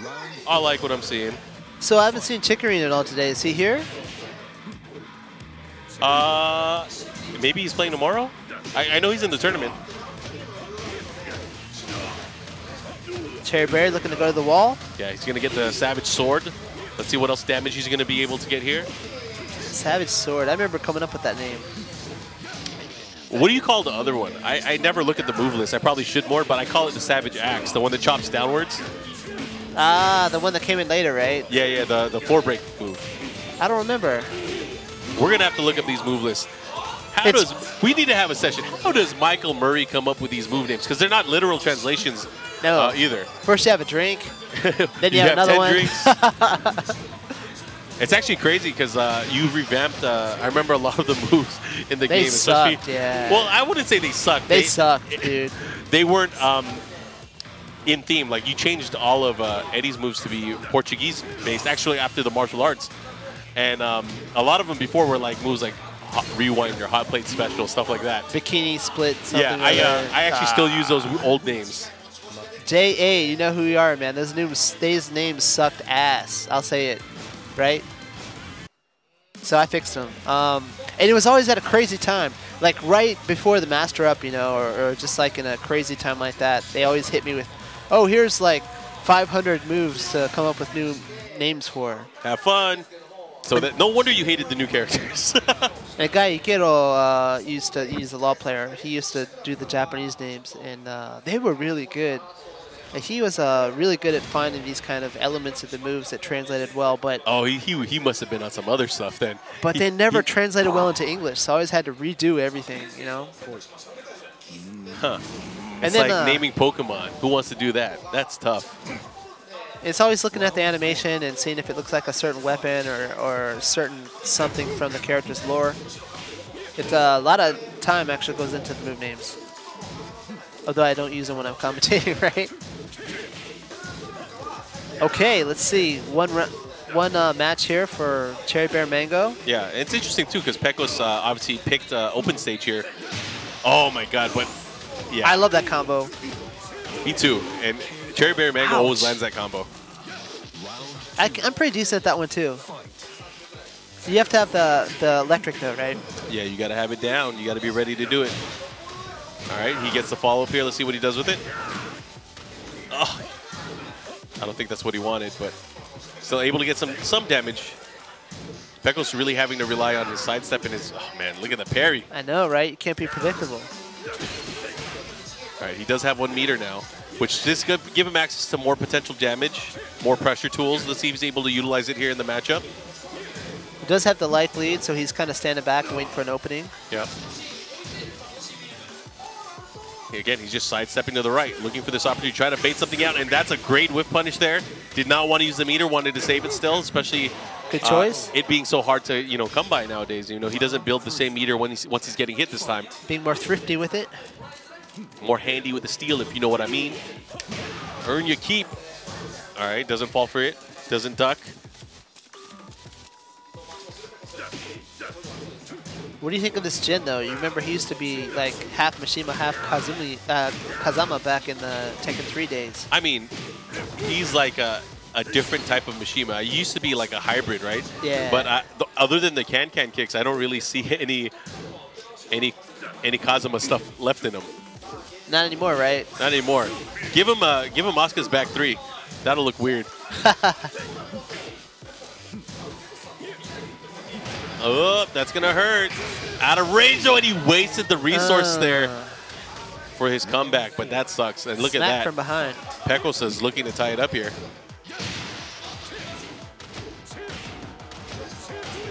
Okay. Solid combo. Oh, here it is. That one you would lose an arm right about now, probably. Yeah. Well, no, luckily, if it was final round, maybe. But it's potential final round. 3 meters here for Geese, though, so he's in a good place. Yeah, if he actually lands a hit here, but he might not get the chance. Might have to wait till next round. But dude, if he does the rage art too, I was gonna say he not. can kill. He can kill. Not today. Not today, my good man. And the fact that he doesn't have the wall here is gonna make it a little bit tough too. But now he should be able to at least freely use some of this meter. So let's see how he's gonna utilize it. It's a good way to go into round 3, though. Oh yeah, this is the best situation for him. It's like you want to have meter. So now he has 3 cancels of his back 3 in case he needs to do it. Or he has a super if he wants to be able to close it out. I feel like he's not going to wait. He's going to wait a little bit more until he's closer to rage, at least to explode. But now he's going to have to use it. Use it or lose it. Good pickup from Cherry and Mango. Pecos down to almost 30%. Oh, this is going to be big. Yowzas. Right? Yowzas. No, he doesn't have rage yet, so it's going to hurt. Dead. He's dead. Oh, oh man, my he's God. Dead. Oh, my God. Explode all over him. That was good. He looks unfazed. He's like, yeah, it's Geese. Plus, the stage change really ended up working out in his favor. He was able to get that whiff punish and confirm into the super, which is really what he wanted. And that's what he was saving up the moment, or saving up the meter for. We kind of mentioned or touched upon it, at least when we started the set, is using the meter towards the end is really going to be what's important, is to be able to utilize that. Do you have your own emote, Markman? Do I have my own emote? Yeah. Not on Eris's channel or anything like that. I have one on my own channel. You have you have that one from when you and Harada first unveiled that "Don't Ask Me for Shit" shirt. That's Eris's channel, I believe, right? Yes. And Okubo has one too. He's got a pretty decent one. I think I'm gonna borrow Okubo for emote on my channel. Nice. Any ideas? He does make a really interesting face. I'll tell you that. He's a cool dude, man. We get along pretty well.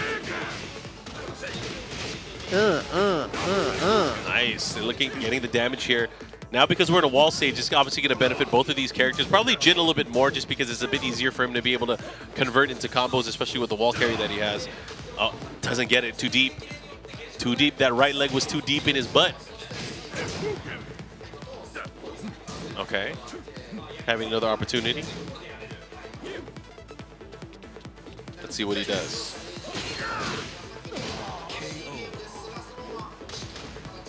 And Pecos now pulling out into the lead here.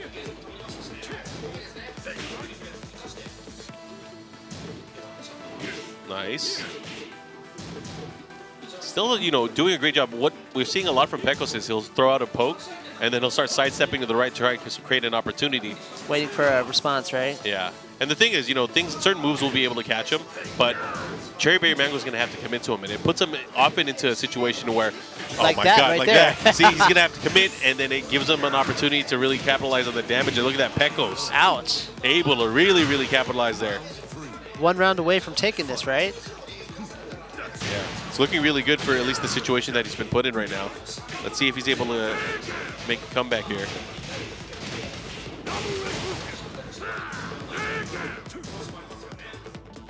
And now pressuring, he's at the corner too. This is where he's gonna have to be careful. Pecos is now picking apart his food. He gets the power crush and looking to end it right here. One more hit should do it. It's really just a forward one. Caught him. That's it. Pecos, man. Like I said, I don't know, man. I didn't want to jinx him or anything, but man, this Cherry Berry Mango guy, he's having trouble closing out matches. Just like he was looking said, really right? good early on. He had the match lead going into it, but Pecos slowly but surely was able to make that comeback. But man, that's rough. It's pretty disappointed, yeah. But CBM, he does the best spaghetti rip impersonation, and that's probably What the is thing. that one? He just puts on shades. Oh, He that's puts on it? shades. He says, "Ladies and lads." Anyways, guys, we are back into our next matchup, which I think is going to be something that's going to please a lot of people. We have Take. Atif going up against Take, and this is another international clash. This time Pakistan and Japan going at it. So that is going to be coming up next, of course, so hopefully you guys are ready for that. Think we'll see Akuma again, I guess? Yeah, That's his with main? no doubt in my mind. We're going to see Akuma until he's nerfed more. We're going to keep seeing him. You said that, not me, right? Yeah, I said it. I'm not a cop. They You let me got, use a gun. They let me use a gun sometimes, but I'm not a cop. Your stock in the chat just went up right now. My stock went up. Yeah. What happened? From that Akuma comment. You know what the secret is? Is you got to act like you're not looking at the chat. Okay. You're right. I was doing a much better job when I wasn't looking at the chat. It's my fault. I brought it out, and then you brought out your phone. My bad. I'm enabling him.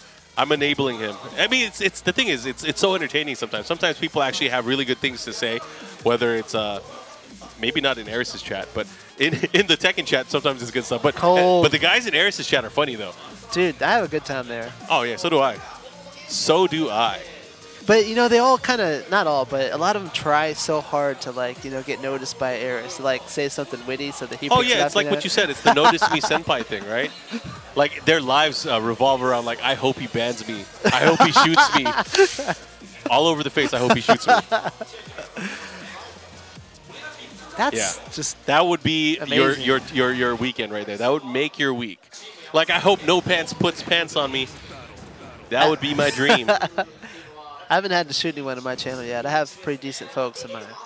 That's good. I mean, it's all about having the wholesome feeling, right?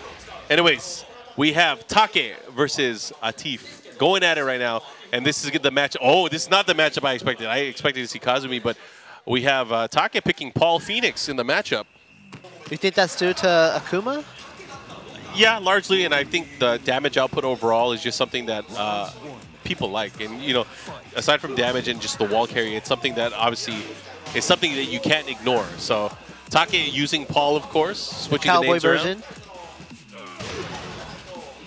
Oh, yeah, he's going to try to take him to the Wild Wild West. Got that lasso. Oh, you can't lasso him when he's demon flipping. He's like a bucking bronco. Oh, 4-4-2-1 flash elbow here. Nice sidestep here. Double jab series, and look at that. Wow. Take drawing first blood here. I feel like this pretty is quick. always important here, especially when you play against a player and a character style that you may not be used to, is the initial round and gathering the data is always important. The thing is, sometimes it takes more than one round, and that could be the same for Atif here. Atif might be able to... That's true. Some players, that second round, they just totally change up their game. Or even the second match, or even the last round of the second match. Who knows? Whip punish. Nice. Able Like to that? get big damage here. Watch out for the tech roll catch. What are you going to do? Wow, he keeps him there. Oh, that's a Uses good him- ender, huh? I don't know about good ender. It's an interesting ender. Oh, this is big. This could hurt. Are you going to rage? No? All Not right. yet. Saving it. Better save it for the damage, right? Ooh, I can't Oh, and believe he you did moved. that. That's the thing, is he was not expecting the mid option there. Because, I mean, obviously it's punishable. Right. But he caught him. He called his bluff. Bam. That was crazy.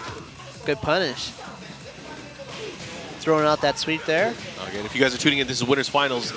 Tekken World Tour, Tokyo Tekken Masters event. Oh, that was big. The jump in, the follow-up here.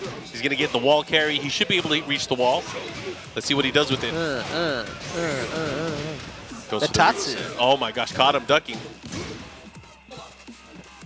But he has rage. You can't when Paul has rage, he's actually in the lead. I'm just saying. It doesn't matter who you are.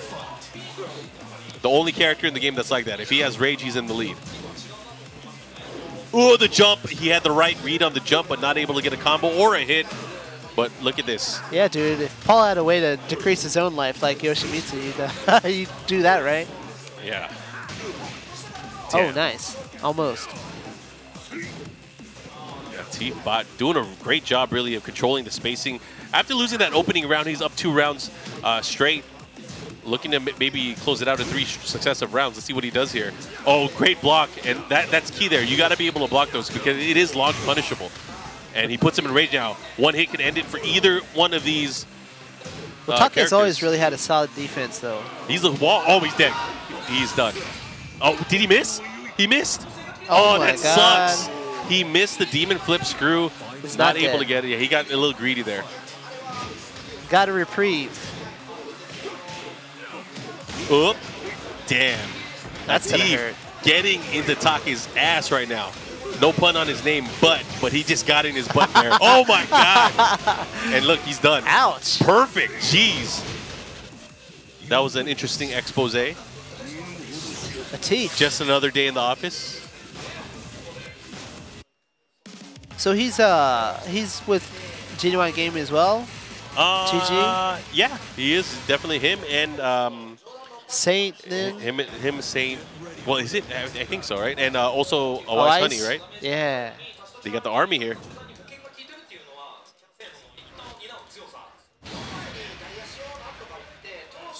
You guys know you guys like that butt stuff. Don't be lying. I see you in the chat. Shut up. Don't look at the chat. You don't look at it. You have to like. You got to make Call love them to out. it. You got to make love to it. You can't just look at it. My dude Obama. NYC Fab said, "I'm going to bed." You an old man. You should have been in bed 2 hours ago. Go be a family man. He is, unfortunately. I know. We need him. We need him. All right. Anyways, let's see what they do here. We are in the open stage. What do we call it? The Korean Classic. Going into the open stage. You think that's going to solve your problems against Akuma? Not so far. We'll see. Oh, the jump, man. He is so good at being able to get that raw jump in and really capitalizing on it. He's doing a great job. Now, oh, what a whiff punish. The knee, They're able to beat out the jab series now while sending 3 into the dragon punch. I like it, man. That was pretty tight. That is very tight. And, oh, man, here we go. This is going to hurt. Gets the power crush follow-up here into the jab series, into the fireball, into the run-up mix-up, into the slidey. Now, what is he going to do? Got him. Gonna get hit by a crouching kick there. Yeah.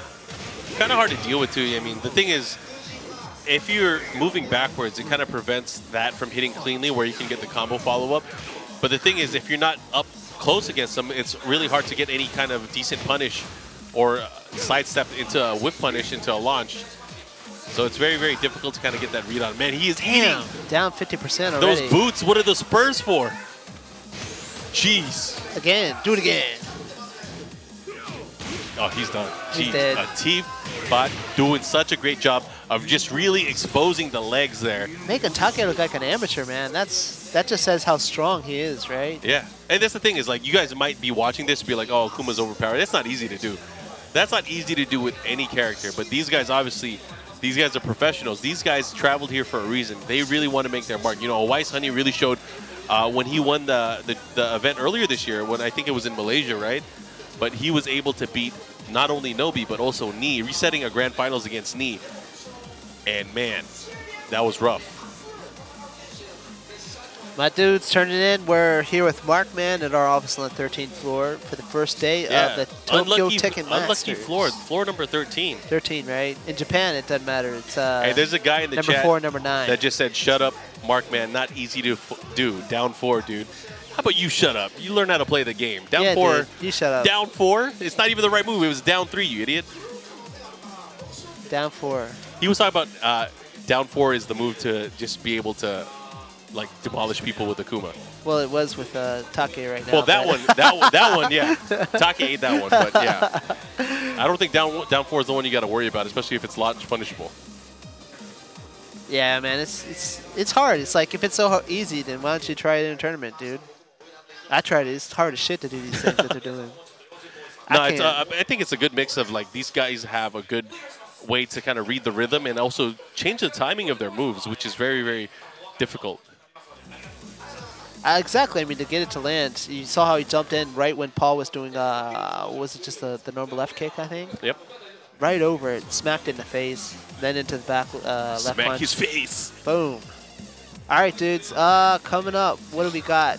So if we're looking at the Taiheiyo. top 32 qualifiers, at least on the winner side, we do have some of them that are already finalized. Oh man, is Nene the Dragon Coming up, from right? Peru going up against Taiheiyo. Taiheiyo. This should be a good one. This should be a good one. So it's going to be Kazuya versus King. But just to kind of summarize what we have, so in the pools from today, we have Tsubumi, Hakaioh, AK, Jeondding, Atif Bot, Pecos, Gen, and Awais Honey all qualifying out of the winner's side. So the loser side is still going on. We're trying to find out who's going to qualify as well. But that is a pretty stacked, I would say, winner's side of top 32. All right, get Gosu, Nene the Dragon.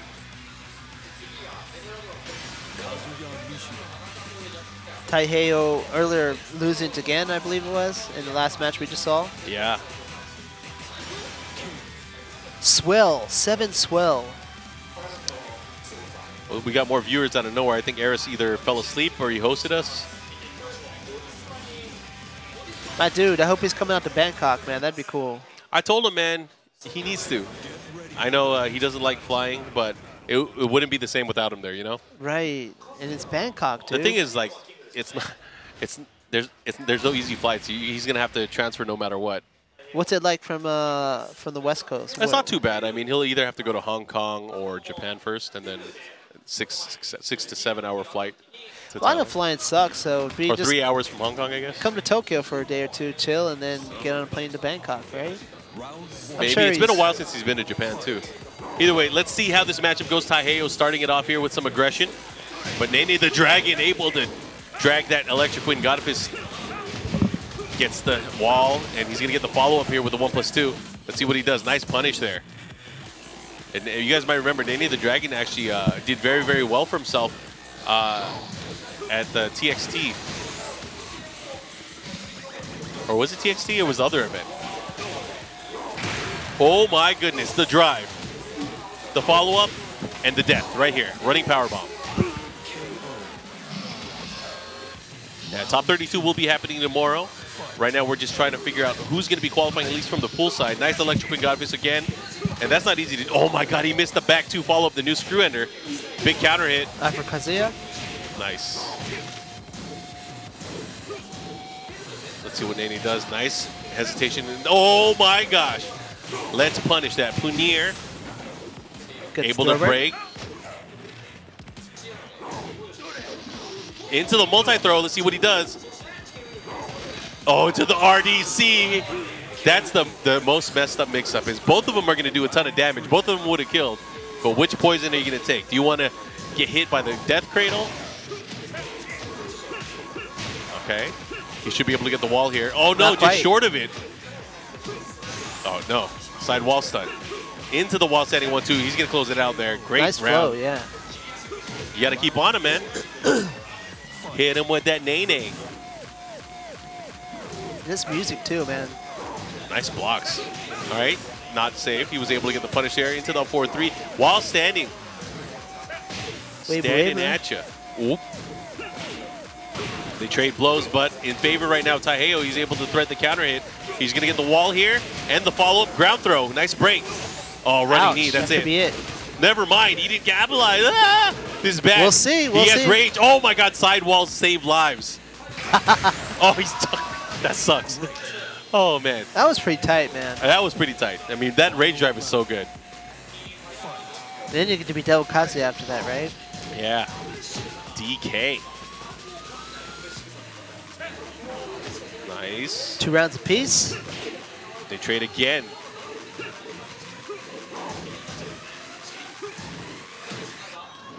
And he's doing a great job of really kind of picking his blows here. Oh, didn't fall for it. Chopping away. And that's the thing too. He's starting to compactualize his attacks here. Oh, no punish. Too late there for the jab string. Oh, he's choked. What is he doing? Goes for the multi-throw. Which one is it? Oh, he got it. This is going to hurt. He's going to go for Romero King's Bridge. He's dead. He should be dead.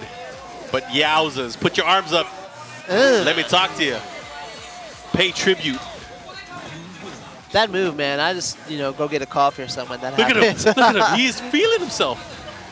If he gets smacked here, he's going to look like a fool, but we'll see, huh? Well, yeah. If Nene does make a comeback here, well, I don't know if he'll look like a fool. I think people like it when he hamps it up like this. Trying to whip a Nene over here. But this dude, man, where's he from? Peru, was it? Yeah, Peru. That's a long way to come to Japan. Yeah, I think he might have had the longest trip here, him and the Pakistani players. I know the Pakistani players had to stay overnight at the airport too, just to get through customs as well. No, that sucks. Round 1. I hate staying at hotels. Staying at the airport's even worse, right? Yeah, it's not fun. What? He didn't get the launch punish? This is nuts. Taiheiyo with the unconventional unpunished. Nene looking for an opening here. Nice sidestep. Godfist there, able to land. Goes for the back four screw into the crouch dash 3. And there's a big counter hit. Let's see what he does with it. Is he going to be able to build up something here? Oh, the other side. Better. Oh, get off me. Yeah, okay. He got a punish. He got Nice. something.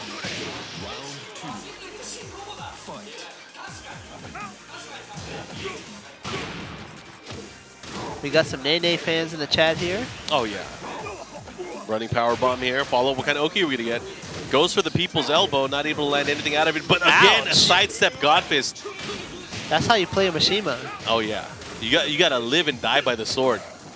And right now, his sword is that big right arm. Oh, no punish. Good escape. Counter hit. And that's the thing, the Mishima is susceptible to counter hits, especially because of their forward thinking with their wave dash motions, their crouch dash motions. Oftentimes losing to things like, Magic 4, but in this instance, the shove, which hits mid, so he's going to have to be careful because of the hitbox. Oh. We haven't really seen the hell sweeps from Nene because, there was that one instance where he did try to pull it out, and Taiheiyo got this huge launch punish on him. So vulnerable, yeah, but you can't just take away your own options, right? You got to throw it out sometimes. The worst thing that can happen is for you to have that sealed away, right? And not have the fear. I mean, the thing is, the fear of the hell sweep is what really helps everything else become more dangerous. I mean, we've seen a few instances where he tried to do things like, crouch dash while standing too. He really tried to open him up, at least with some of the mids. Oh, there's the hell sweep. Now we're seeing it. He heard it. Now we're seeing it. There He's like, go. oh, I forgot. I got to take him down. Got to take him to hell. But Nene right now, looking at the thing is, the big thing here is he needs to take this one round at a time, and he wants to tie it up. But let's see what he does here. Good pressure. Okay, this time getting the back one. Crouch dash to nothing. Missed opportunity. Yeah. I don't think that's what he wanted, but this time getting hit. Gets the smack down, and this is going to be huge. He's going for the big damage version. Did he get it? And now this is going to be a situation where he has the rage drive use on Oki. Oh, my he didn't God. use it, though. Jaguar step, giant swing. He should have used it, no? Oh, out of the air. He's going to get the conversion. That's dead. He got it. Able to pull it off. That was a great conversion there from Taiheiyo. 2 rounds apiece. And we're going to a final round here. This is huge. Taiheiyo is either going to take this round and move on, or Nene is going to move on. Because, again, this is losers finals. One of these players will make it into top 32. And after that, that's going to be all she wrote. Get off me. Going back to the fundamental Mishima here. Oh, man, he has to do something. He's going to have to start taking some risks here. And I think Taiheiyo is probably going to be able to sniff it out. He's now in rage. Now, Devil Kazuya might come into play. Taiheiyo sitting on a full bar here, though. Oh, Ali kick. Able to close it out. And Nene not making it out of pools. Taiheiyo making it out of his side into our top 32. But, man, that's just unfortunate for our Peruvian hero. Damn, he is making love to the camera. He's this guy. He's on some next level shit. Yeah. Oh, man, can you just leave it on him? Don't need to go to us. Leave it on him. He's a king player. What do you think, man? Hey, man, what is that supposed to mean? I use king sometimes. But I definitely do that sometimes. When I'm talking to somebody, like, let's say I'm talking to Eris, that's the kind of face I make. That explains a lot. It does. It does. It does. It shows you why he likes doing commentary with me. Anyways, we're going to get into more matchups, man. So not that like you, but that Eris likes, I mean. That came out wrong. It's okay. It was totally right. What's up, Eris? Good night. Anyways, Amigo versus you is going to be coming up. It's going to be losers final of Pool B4. And aside from that, we still have a lot more losers finals matchups that are going to be coming up. See, I wasn't lying. That's the boom. The boom stamp right here. Was the camera able to pick it up? Boom! There's a boom pin right there. It's really small. Yeah, that focus is not going to come into play unless he points it at. Thank you, Farp. Boom. Yeah, I'm like away from the light. It's really hard to focus on. The rip stamp, right? There you go. Now you can see it. It's like somewhat legible, right? Ooh. So when people have a stupid idea in a meeting, I just go, boom! No, your idea is rejected, like Karada used to say, right? What was it? Your idea reject? Your idea is reject. I think that was the first time you probably told him after that, like, it should be rejected. Yeah, I shouldn't have told him, right? Does he still call you in the middle of the night and ask you for, like, how to say things in English? Not anymore. Not anymore? Okay. There's some young kids now he calls, so. Oh, man. I'm graduated from some elements of that stuff. Now he only hits you up instead of sentences, he'll hit you up for paragraphs. Anyways, this matchup's coming up. It's Amigo with Jin versus Yamasa Yu, who is, of course, I believe, using Feng Wei. It's Feng Wei or the highway. Round 1. Yeah, dude, we need a Your Ideas Reject t-shirt. Your idea is reject. It would have been better at the time. It's kind of late now. I feel like that's going to be he has to make it prevalent again. Anyways. But now that I remember it, whenever people ask me for Kunimitsu or something like that, just be like, your idea is reject. What? Right? People ask you for Kunimitsu? Yeah, they do, man. Who is more rabid? The June fans or the Zafina fans? At the moment, it's Christy. Oh, well, yeah. At the moment, it's Christy. Yeah. Historically, Kunimitsu. If you take in tag 2. Yeah. Kunimitsu, the most asked for character that no one used. You said it, not me. Yeah, I'll say all the things you don't want to say, Mike. Let me know. We just I need like the Elgato stream deck that just has those answers, right? It'd be like, no, shut up. We can do little pop-ups. Your ideas reject. Damn. Oh, now able to duck underneath it. And again, that was a homing attack. No duck again on the second hit there. Trying to thread the needle. Amigo looking for this. Ooh, that's going to do it. Ba-bam, bam. Into Savage. That was a lot of damage. Gives you another lease here. Oh, but Amigo, we saw him earlier today, right? That's right, Amigo. Having a hard time against Gigas, was it? I think. I think everyone had a hard time against that Gigas player. Gigas. Yeah. Hazuremetal, that's right. Yeah, he's gotten a lot of stream time. Of course, Japanese players playing for a lot more than just points here. If they're able to make it in top 8, they could potentially be awarded a pro-Japanese license. That's a big thing here. It's a big thing here, yeah. Especially not only does it enable them to win, potentially more prize money at events, but it also helps because a lot of these players are utilized for, invitationals or promotions for the game and stuff like that. It gives them more opportunities as a whole as a Tekken player. So you guys have been doing a lot in recent, I would say in recent months and years, I guess, or year, to really kind of help the esports scene for Tekken flourish in Japan. Yeah, we got an esports team. Yasud Esports, you've probably seen him on stream quite a bit, is the man responsible for a lot of those things. But he's an extremely hard worker. And the Pro Championship tournaments we've had every few months or so. Dude, you guys had a really cool like I guess it was an invitational, where it was like 13 versus 13 in Japan, or 12 versus 12, Japan versus Korea. Oh, yeah. That was like earlier in the year. That one I commentated with Obama, right? Yep. That was the long day. Do you guys have like a stream team name? No, we don't. Is that a thing? I don't know. What are you and Rip? What do you do? You and Rip. You also do you and Steve. Is there names for any of those? No, I think it's because we always do it together. I don't know. There's no special team name. Being a part of why TWT is so entertaining is you guys, you know. I mean, I really think that's true. I think Tekken has just been blessed with so many talented commentators. You know, I'm not just saying that about the guys that do it normally, like Steve and Rip, and but Aris doesn't even do it. He does it like maybe once or twice a year. But like even the guys from Europe, the guys here in Japan, especially, I like everybody that is involved with the scene. And, there's a lot of guys like, Bloodhawk and Reno that probably don't do it as much, and Ricksta and MYK, but I love hearing those guys on the mic as well. And those guys have really stepped it up this past year. Terry Berry, too, in English recently, right? Yeah, he's been doing some of the dojo events that UIU's been putting together. Anyways, right back into the matchup. I mean, I speak Japanese fluently, but I still can't imagine trying to commentate in Japanese. It's a different thing, you know? I mean, for you, when you think... do you think in Japanese, or do you still think in English? Or do you do both? It's just an idea pops in my head, and so I don't know what I'm speaking sometimes. It's like... it's just natural. It just flows it comes out, and some's like, hey, dude, you're speaking Japanese. I've noticed that sometimes you would say something in Japanese. I'm like, bro, wrong guy, wrong guy. Yeah, I'm going to get tired. It's just the filter breaks sometimes. Okay, he's going to have the wall here. To see. Oh, man, that's a good position. Able to get the follow-up there with a kick into the low punch. Someone spiked his punch. Oh, my gosh. At least scheduling-wise, just so you guys know, we are going towards the end of the day. We're going to our last few matches in pools to find out who's going to be making it out. Again, you guys are seeing a lot of losers finals that are going on right now. Again, these are elimination matches. Only one person will make it out. The other will be out of the tournament. Tied for 33rd. Sorry for my low energy level today. I've got like a crazy cold. I'm like getting rid of all the snot off camera when Markman's talking. Oh, we're saving it for finals. We're doing that tomorrow. We're going to recharge. Oh, nice. Crouch dash. Able to get underneath here. Amigo's still trying to stay alive here with this rage. He has a good chance of being able to do it, but not if he eats those jabs. Yo, he was just jabbing his face.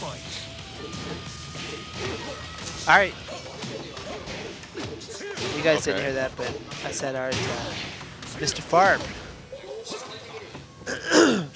Nice. He's trying to keep the pressure. Now, again, Yu is trying to turn it around using that sidestep. But they are both sideways against the wall, so they're going to have to be careful because there's not going to be room to move around here and avoid a lot of the attacks that they might normally be able to sidestep. You here looking to make up some ground. Yeah, and that's great. You know, I like what you did there. He was able to use the reverse Kempo step just to let his opponent remember that he has the backwards option, but Amigo able to close it out there, getting a big counter hit. All right, let's see what happens here. This could be the final round.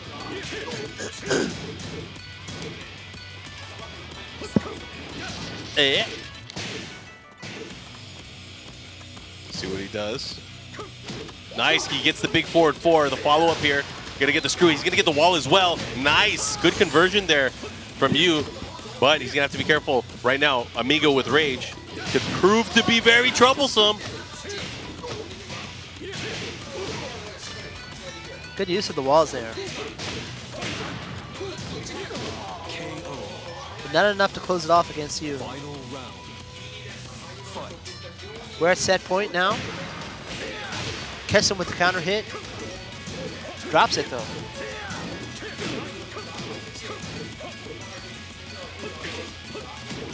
Yeah, he's trying to get it. He wanted the clean hit there on the side step four. Unable to get it. You looking to tie it up, but he's going to have to be careful how he does here. Amigo still has a good chance too. Oh, he's in rage now. This is where it gets really scary. A down two. Oh, the Perfect reverse timing. Kempo step. And he hit him with the Shaolin palm in the face.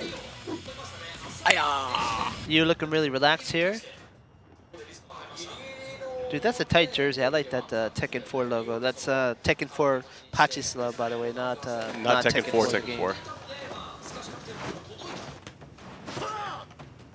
You guys are on the 4th iteration already? Yeah. Wow. You guys have really cool CG movies and rendering for the characters in those games. Yeah, man, the company we use for the main part of the game does it a lot of times. It's pretty good. Of course, Nakatsu gives it a look to make sure everything's up to par, too.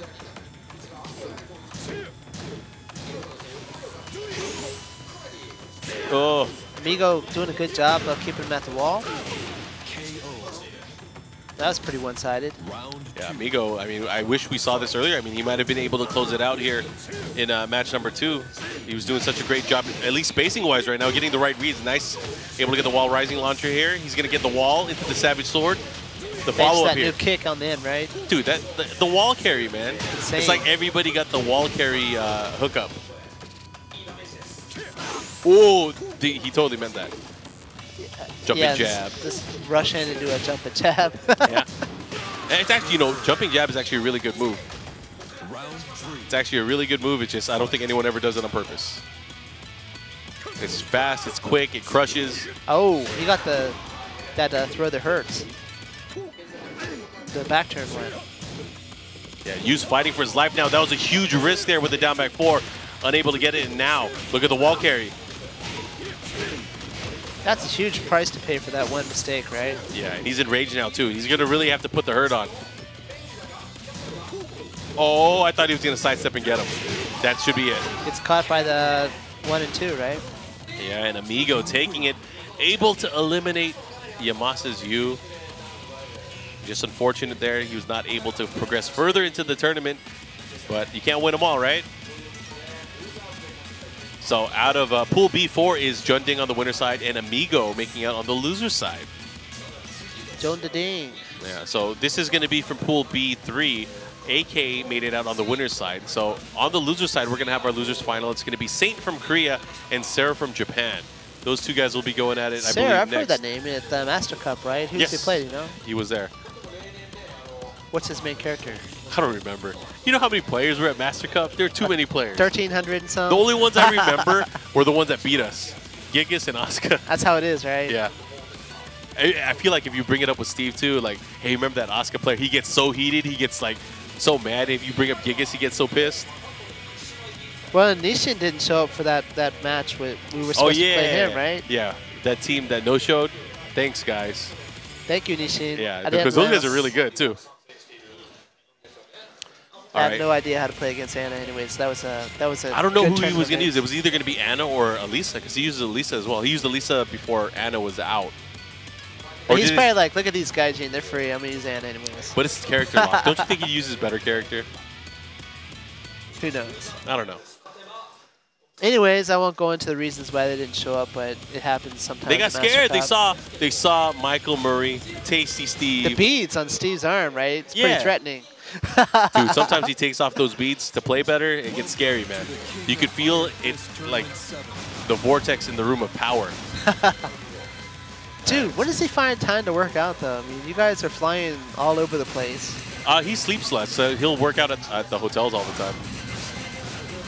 Hotel gyms suck. For the most part, right? But is that Mogotan? Yeah, she's here too. I think she still uses Julia, right? I was like, someone's girlfriend's gotten bored of Tekken already, but it's Mogotan. She's actually a pretty strong Lily player. Julia too, right? Yep. A lot of people used to be strong Julia players, and then she disappeared for a while. Yeah, I've seen this dude before. Yep. Oh, they both have long hair, so loser's gonna have to get a haircut. That's what we're putting on the line. That's cool. Kind of like those old matches where Nobi used to always lose his eyebrows, right? Oh God, I forgot you guys did that. I forgot Japanese players did that. They used to do some crazy stuff like that. That's messed up. I mean, shaving your head is one thing, but shaving your eyebrows, that really makes you look different. At one time, Nobi he never had eyebrows. He was like on a losing streak or something. Sometimes you got to play with something on the line. Anyways, Sarah is using Eddy and Saint with Jack 7. Damn, he's using the Iron Avenger, Jack. Uh-oh, big launch there. Follow up here. He should be able to push towards the wall even further. No, he goes for the grounded option. Nice punish there from Saint. Gets the float and uses it to his advantage. Looking for another hit. Let's see what he does here. Jeondding looking for some damage here, and there we go. Nice. Makes great use there of the counter hit back 4. This is one of those moves that you don't really normally see out of Eddy players, but great job nonetheless. Sarah able to take round number 1. Really showing his knowledge of the character. Again with the big launch. The follow-up here, he should be able to get closer to the wall. Goes for the guaranteed option. Trying to keep him there too. Saint trying to maneuver his way out. Dude, I love this costume by Eddy, though. This is one of my favorites that I first saw. Yeah, I remember we were talking about not only Eddy's, but also Miguel's. You guys really put some love and care into the outfits that they're wearing. That's one of the more enjoyable parts of the job.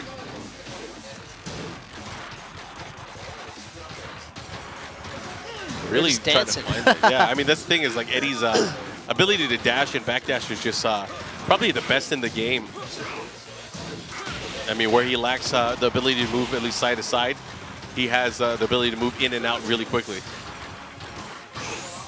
Puts him in the red. There's no time left. Saint's going to have to take some big risks here. There it is. Yo, that is going to do it, I think. That is going to be enough. Don't you try me. One round apiece. And that's the thing is you can't whiff. When they got the eye of the tiger, you got to watch out for that kind of stuff. Whoa, it missed. It missed. Good punish. It's a follow-up here. Let's see what he does on this side. Saint just... Oh, he could have let it rip there. He probably would have been able to get the handstand position 4. Oh my gosh.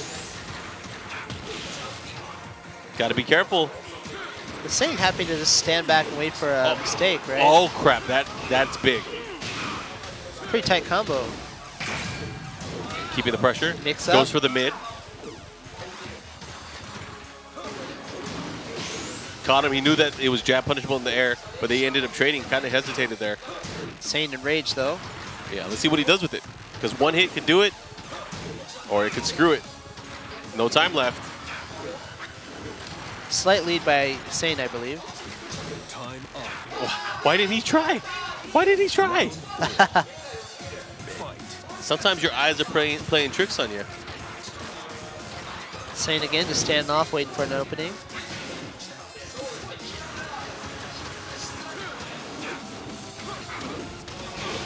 Good low parry. Carries him towards the wall. Gets the wall splat. And the follow-up. Sarah looking to get out of the wall.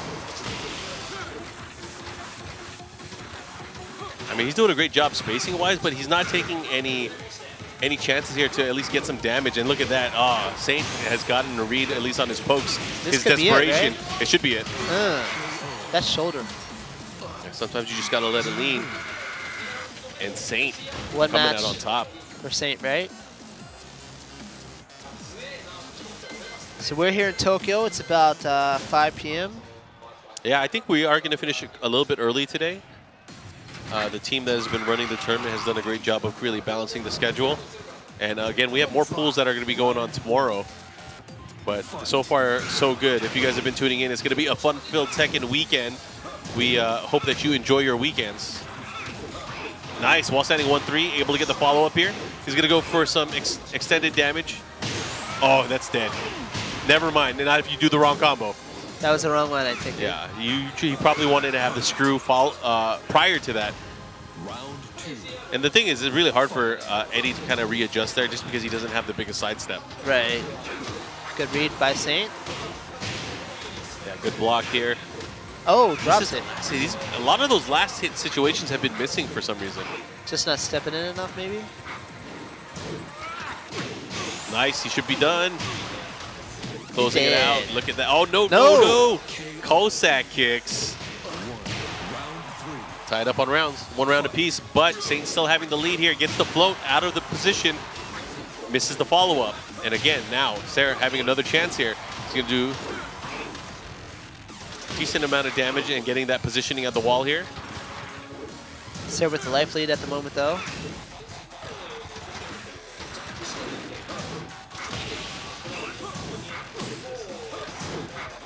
Oh, he had a chance there. Probably could have had the launch up, right?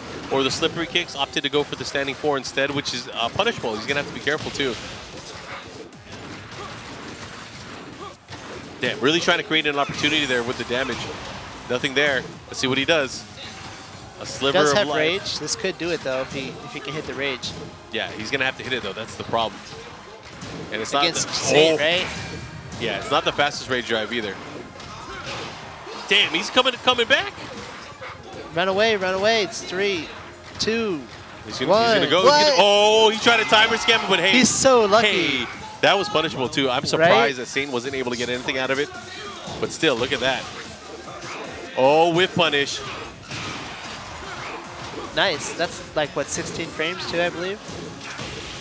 Oh, the down forward 3+4? Yeah. It's 15 now. It's actually been sped Oh, up. they changed it. Yeah. What used to be 17.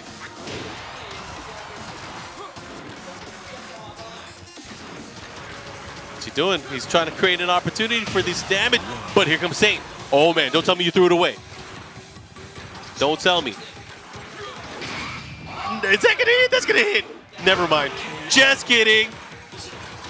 That sucks. Damn.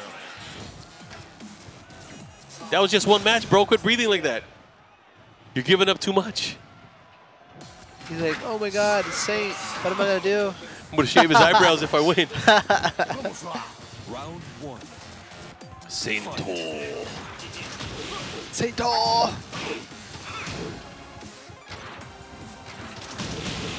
Good block. Interesting. He went for the wall standing too there. Low parry. All right, he's going to push towards the wall here. Let's see if he's going to get some additional damage. Goes for the shoulder. Gets the grab there and the follow-up. Life Nice. is melting away, though. And that's the thing, too. You guess right at the wall and you keep that pressure going.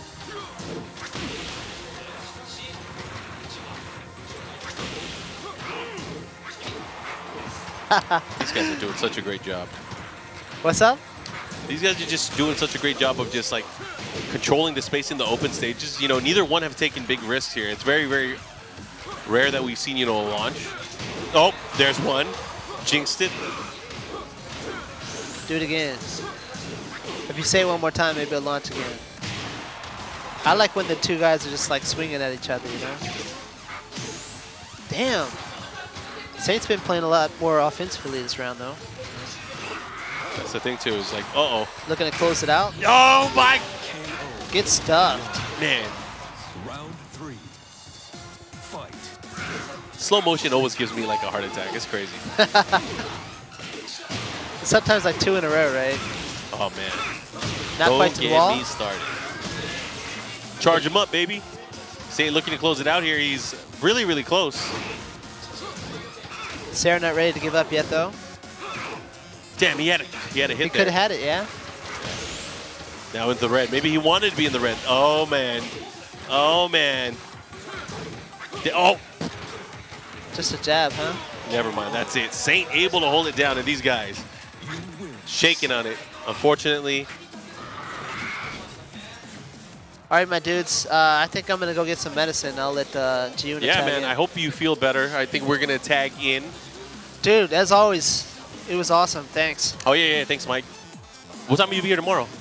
The start. So whatever time that is, I got to go look up on my computer. I believe it's the same time tomorrow. So I think the stream's starting around 11 a.m., at least Japan time. Chat, thank you guys. And I'll be in the background getting some medicine. Thank you, Lord Michael Murray. We're going to go ahead and get someone on stage with us here to fill in. My dude, Obama. What's going on, Mark? How you doing? I'm doing well, man.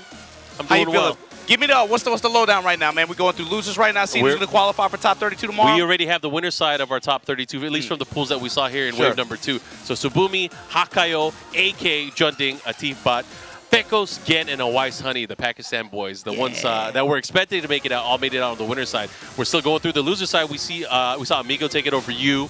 We just saw Saint beat Ser.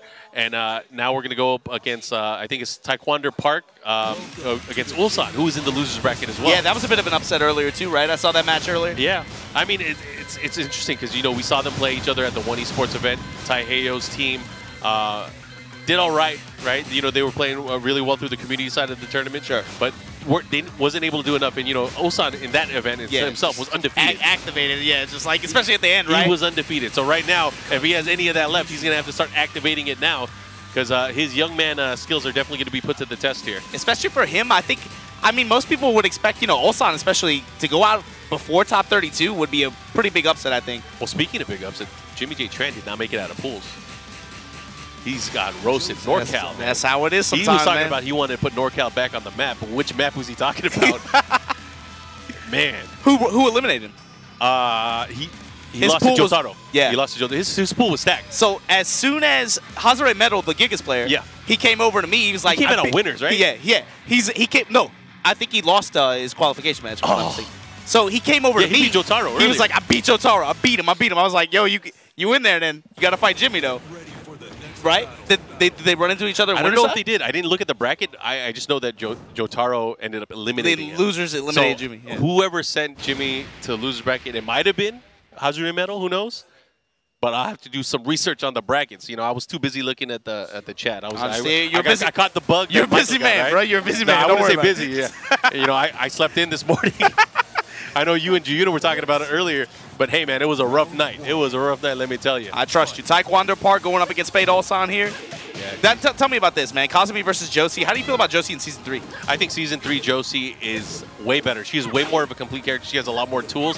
But for the most part, she's the same. The only thing that really changed is she has the improved wall carry for more consistent wall combos. Yeah, for sure. With the new ender, right? Correct. Really good damage, really good spread too. Able to just nib the wall in some stages. A lot of combo conversions. Yeah, and the thing is with Josie, a lot of the changes that she has now moving forward is little changes that are going to make people try to lab her more and learn how to fight against her. I mean, a lot of the things that really buffed her is like her Muay Thai Stance 4 now has that wall bounce, and it has more of a, I guess, more of an active crush window. And the thing is with that is like you could sidestep all the options from there. You could fuzzy duck a lot of the stuff to beat all the options, and that's going to force people to really start utilizing that in their game. Yeah, for sure. And I think a lot of people that have been playing know that too. But See, you have, like you right have to there. be aware the timing is the big thing. Correct. Correct. And the thing is, like, she has some safer options out of it. She can like always go into the wall standing 4, right? Cancel into the duck animation. You saw that new ender just there. And now Ulsan trying to back it up. Gets clipped on the step in low.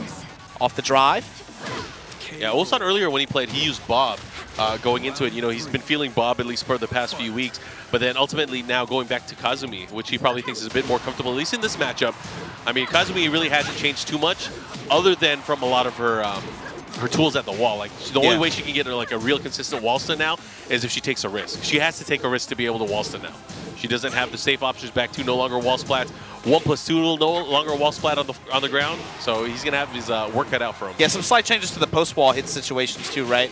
Like she has a little bit more frame advantage, I think, after the 1+2, but like you said, some damage touches here and there. Yeah, she has the ability to go into fly stance as well, which, I mean, it changes the overall, I guess, meta in the way that you're going to be playing her. I feel like Kazumi in the open is still a very strong character. She has a lot of great range punishes. She still has Magic 4. She still has back 2 to able to control the space. Which is one reason why, especially a player like Ulsan, can still stick with her and still be fine. Oh, yeah. That's kind of where his strengths really shine. Back Nice to the wall block. right now. Good block. Didn't commit to it, though. That's how it is sometimes, man. You get deer in headlights. Yeah. You did the hard part, but then you choke it up when it's time to pull the trigger. Some of these guys, they're not killers, man. You got to get that killer instinct. Backdash in the drive, trying to test him with his jab pressure. Oh, he tried to catch him ducking there with the 1-2-3. Unable to do it there, but Wonder Park, oh, man. He is so lucky he did that second hit. Otherwise, he would have ate some shit right there. All right, tied up on rounds. And Ulsan really struggling, I feel like, to find his rhythm. I feel like what he's going to have to do here, especially in this matchup, is he's going to have to start thinking outside of the box, be a bit more unorthodox, start using some other pokes that really kind of change up the matchup timing. All right, good block. That's a good start here. And that down 4 out there, trying to check the step. And the thing is, Josie having rage right now, this could be a big problem, especially because of the potential of her rage drive now. He decides to use it. He caught him moving. He pressed the button, but he dropped the combo sequence there. Dead. That's rough. You drop your mid-splat conversion, and then you come right back. Ulsan gets his. Be able to close out the round, close out the first game. And that's the thing, too, is like Ulsan will make some mistakes here and there, but if he sees an opening, he'll go for it. He has those kind of reflexes, man. This guy's a young man. He's 19 years old. That's true, too. The other thing is, I feel like in longer sets, too, or if you give him more time to be able to get comfortable, especially at an event, right? Like, it's not that strange for, I guess, for him to be dropped in the losers or something like that. But then once he finds his rhythm, like you said, once he finds his comfort zone, usually he's able to just zero in and just, like, really hammer him with, like, even the event that he won earlier this year, right? One of his few wins on his profile. I think that is his only major event win this year, really, is, what was it, Damage Germany? Yeah. And up until that point, he's never really won a tournament since then. Or since that time and since then, I would say. And, you know, he's always been a contender. Like, he's always been able to, you know, do some damage and compete with some of the best players in the world. But it's not unheard of to see him coming in from the loser side. Now that you say that, I believe on points too, he's one of the few players I think that are in the top cut that can really, with a good performance here, be able to add to his point differential. Yeah, I've been telling a lot of people, like, a lot of people are saying things like, oh, Kudan's is washed, right? There's no way he's going to be able to qualify. He's like 40th place on the leaderboard. All you got to do is win one master event. And the thing is, players like Ulsan, players like Kudan, you can't count them out. They can win a master event. They definitely can. They've done it before.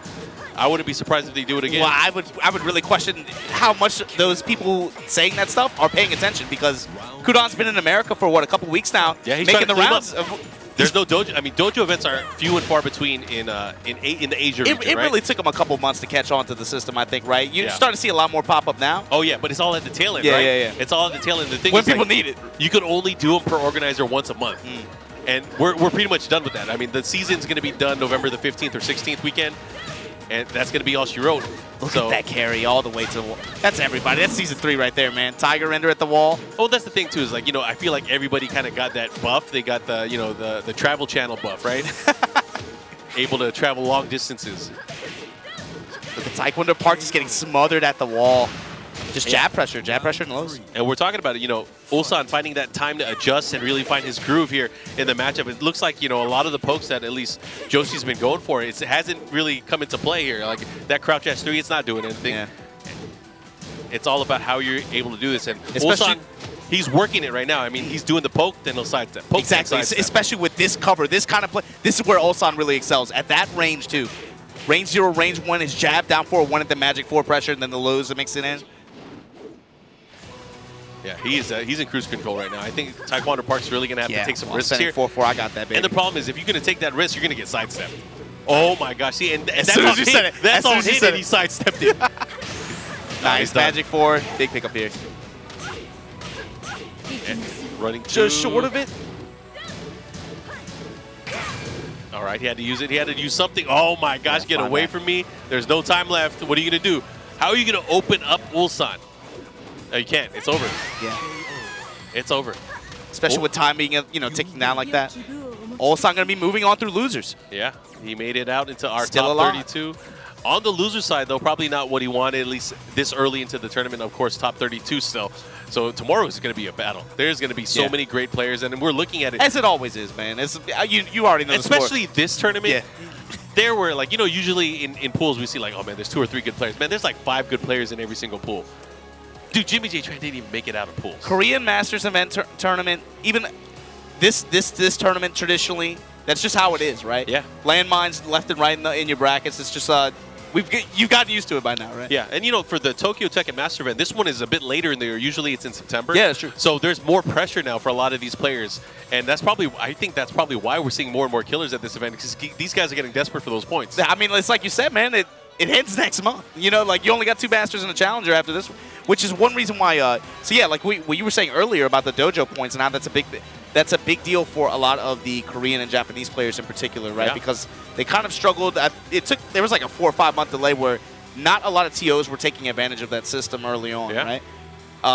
Kudan's is overseas right now. I think he swept up. I think he's got like 4 He won dojo East events. Coast Throwdown, which was a 96 plus. An Arizona tournament before that. Correct. And then there's this big one that's coming up on Sunday, the Hells tournament. That should be over 100 people as well. So if all goes to plan, he's going to get 400 points, at least in dojo points, because he won that big one in Peru as well the day after, what was it? The earlier tournament this year. It wasn't TXT, right? It was not something TXT, else. it's the other one. It's the other one. I forgot the name. what it's called, but I've been there before, too. Oh, man. Collision. Yeah, It was Collision. It was Collision. Oh, Jyotaro here. He's fighting to make it out. Rematch and losers. Yeah. Damn. And, the way that Hazuremetal won earlier, it was so dominant, too. It's like Jyotaro did not know the matchup. That's what it seemed like. So it'll be interesting to see if there's going to be some adjustments Which here. I know isn't the case, too. Both of these guys play Asuka mode. They play with each other, man. Yeah. They're regulars for sure. They've been the local Tekken scene, at least in Tokyo, they've been playing a lot. They've been streaming a lot lately. Yesterday was a nice international display. They had the Tekken Fridays at Red Bull Sphere yesterday. Man, did you watch some of those sets? That's why I slept in. That's why I slept in. I ended up watching too much of it. I should have just fell asleep when I got to my hotel, like at 3 in the morning. I planned on going. I took a nap. I woke up. I was like, it's too late to go. It was raining outside. Yeah. So I just stayed in and watched them. Man, they had some bangers. They had maybe some good matches. maybe some previews of what you'll see tomorrow too. Yeah, and I'm pretty sure we're going to see a lot of that. I mean, is Nobi playing tomorrow? I didn't see Nobi yet today. Nobody's, yeah, he's tomorrow? Okay. Tomorrow, winter side, if I'm not mistaken. Gotcha. But yeah, Nobi had some good sets. He got mopped up by Negan, though 5-1, yeah, for sure. Awais Honey, like, who knew? He knows more than just Akuma. Yeah, talk about the Akuma, man. If you can't even get past the bat. The brother with the bat. Round 1. Anyways, whoa, Jyotaro's going to Armor queuing up the Armor King. Yo, he's like, Noctis not working. The Prince isn't going to work. Let me pick the King. All right. Damn, this is a brawler match. Let's see what happens here. And this is the stage I like to see. This is the stage where dreams ends. Working the lows at the doors too. Shoulder shove gonna push Jyotaro into this corner positioning, tapping him low. And you know, just the rhythm that Hazuremetal's been running, he's been just dominating on spacing alone. It's crazy. He's been getting the right pokes when he needs it. He's not really going for big risks either. He doesn't need to. I mean, he's Gigas. Like, everything's a risk. It's a risk picking that character. But he's, oh man. Nice, good break. Yeah, you know Hazuremetal's looking out for those throws. Yeah, he's been making great use of that power crunch as well. Really able to capitalize. He got a lot of launches out of it in their prior matchup. Break on Shining Wizard. Oh, then the shoulder shove, yeah. Round 2. And Hazuremetal up again, extending the lead. And Jotaro's got to be thinking too. It's like, I don't even think it's outside of the realm. Like, let's say he does lose here with Armor King, he might be done. He might be done. Michael Murray heading out for the day. He's not feeling too well, but I'm sure he'll be back tomorrow. He wants to recover to see some of this good matchups for Tekken tomorrow. And like you said earlier too, man, character specialists like this, Hazuremetal, he's actually one of the few pad players out here in Japan too. Yeah. He's an arcade player who plays pad too. But look at his spacing. Like you said earlier, that's what's really impressive about him. Patience and where he stands. Everything changes once you play at your most comfortable state, right? The lie if he gets the splash. Oh, man, that hurts. Oh, bruh. Double up, right? Round And look at that, Hazuremetal continuing this dominance here over Jyotaro. Mark, Jyotaro is normally all smiles. He's just alright. Down back 1+2ing all over the place. Just cheeky bastard. He looks stressed right now. Holy shit. He looks pissed. He is, oh man. If he doesn't make it into day 2, I'd be pissed too. Well, the thing is, you know, he's already locked in for at least for Thailand, right? He won that qualifier to represent. Yeah, well, he'll be at the LCQ for sure. Yeah, but well, that's the thing is he might have to be in the LCQ no matter what, because he's not going to get past the Metal Boy over here. Okay, he gets the swing. Is that going to be enough? It was enough. All right, Jyotaro staying alive, showing some signs of life here. All right, continue the pressure here. That's the thing. He's getting clipped by a lot of the, the second hit opportunities that, Gigas has been throwing out. Yeah, getting a little bit antsy to press buttons in some of these situations where Hazuremetal's just pressing. All right, no break. Grab. Right back at you. That sucks. The damage on that throw as well. Oh, it's big. And the wall standing one again. Yeah, that's not a happy smile.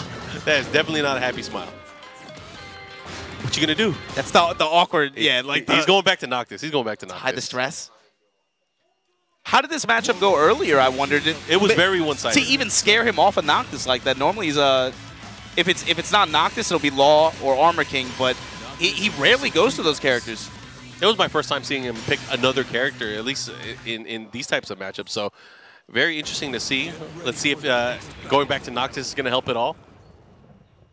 I feel like it's not his offense that's faltering. It's the rhythm that Hazuremetal's been playing at. He's been able to beat him out at the poke, beat him out at the movement, at the sidestep, keep the pressure at the wall. Everything's been falling in place for him. And sometimes that's how it is. You just got to read on the other person's timing more than anything else. Yeah. It's more of a clash of styles here. Which is funny because we're normally used to seeing Jyotaro do that to other people. Yeah, well, that's the thing. Is like Jotaro's big thing is like, do these guys know how to fight Noctis, right? And right now, unfortunately, he's fighting somebody that knows how to fight against him and Noctis. This is a big body too, man. This is maybe one of the few characters that can kind of stand at that range where Noctis has control and who also has big button threats that can kind of make him nervous. Well, that's the thing too. It's kind of scaring away Jyotaro from doing a lot of things that he loves. He loves going for the running 1+2, the down 4 1+2. He loves going for that kind of stuff. But if you do that shit on Gigas, he's gonna launch you. He's gonna launch you. He'll throw that power crush out right now. Oh, this stage is really gonna help him out too. Oh, now see the thing is, who cares if he doesn't get the mix-up afterwards? He's pushing them across all the way the to stage. the wall. Yeah. For free, just for getting that attack off. Let's see what he does here. This is a touch bad here. situation for Jyotaro. Already burns his drive. And I feel like Jyotaro should start doing things like the spear. The spear is really going to help him out because, you know, other than getting a counter hit hop kick or a hop kick, Gigas has no opportunity to at least punish it on block. So he's going to have to start going for risks like that. And I think he's finally started to realize that. He used the spear so many times there in that last round, but still not enough to take down the Gigas. It's still really hard to react to, even in this version, man. Uh-oh. All right, keeping him at the wall here. Let's see what he goes for. Oh, he went for the up forward three. Jumped the down slash. Yeah, those weapons, what good are they if they don't hit? All right, there you go. I feel like Hazuremetal's not going to take a risk here and try to duck it here. Because, I mean, even if he does duck, he's not going to get a launch. He's not going to get a big punish. All right. Maybe just try to use some moves that will crush to try to beat it. Oh, nice swift punish there. The long-range jabs there. The 2-2. Oh, that's going to hit. Into the throw. Now, what's Okazeme? Comes through with the 1+2. Push to the wall. Did he get? Oh, I thought he had it. He had the right read. He was going for an aerial attack there, trying to crush it there. But the frame advantage really helped him out there with that down four, or the down three. Block on the emo man. Light punish, but Metal still in there. Eats the spear at the wall, all the way downstairs. Oh, and he flipped. Oh my God, this is going to suck. And the unscaled last hit does so much damage. That was a 45% combo. Yeah, but counter hit dagger right back at you. Going to get the wall here. All right, Emo Man, what are you going to do? He stays from crouch out forward 2 into the trade. God. And Jyotaro finally showing some signs of life here. He's getting more confidence in his offensive flow. Great step and punish. Low parry, good read from Jyotaro here. And he's going to get the wall here. 4-4, 1+2. Oh, side Walson kind of screwed him. Kind of screwed the pooch there. Oh, second hit. Again, all these hits finding their mark. Yeah, just the mix right there. Oh, he wasn't ready. Second hit. Peels him off. Sideways situation. What's the mix-up? Oh, what a flow! He's going to get the rage art? No, what's he doing? Oh, my God. The balls to be able to block that still. After blocking the low and the slight hesitation, his timing and his confidence in that block was so good. Holy shit. Damn. That is stressful. Yeah, you can see both of these players. They're both bewildered at this point. They're like, what the hell just happened? The other thing, too, man, is the double jeopardy situation. You got to remember, this is for elimination point. Yeah. For Hazuremetal, I mean, I'm telling you, he was super excited. He saw me at the front. He's like, man, I beat Jyotaro. I got him. Now you gotta go over him one more time to be able to see day 2, though. Yeah, these guys are played for tomorrow. Let's see what happens here. This is going to be the final match between these two, Gigas and Noctis. Two characters that we don't often see, especially on the tournament level. But we're seeing them here today, and they're battling it out for top 32. Yeah, at least in singles tournaments, you know, for sure.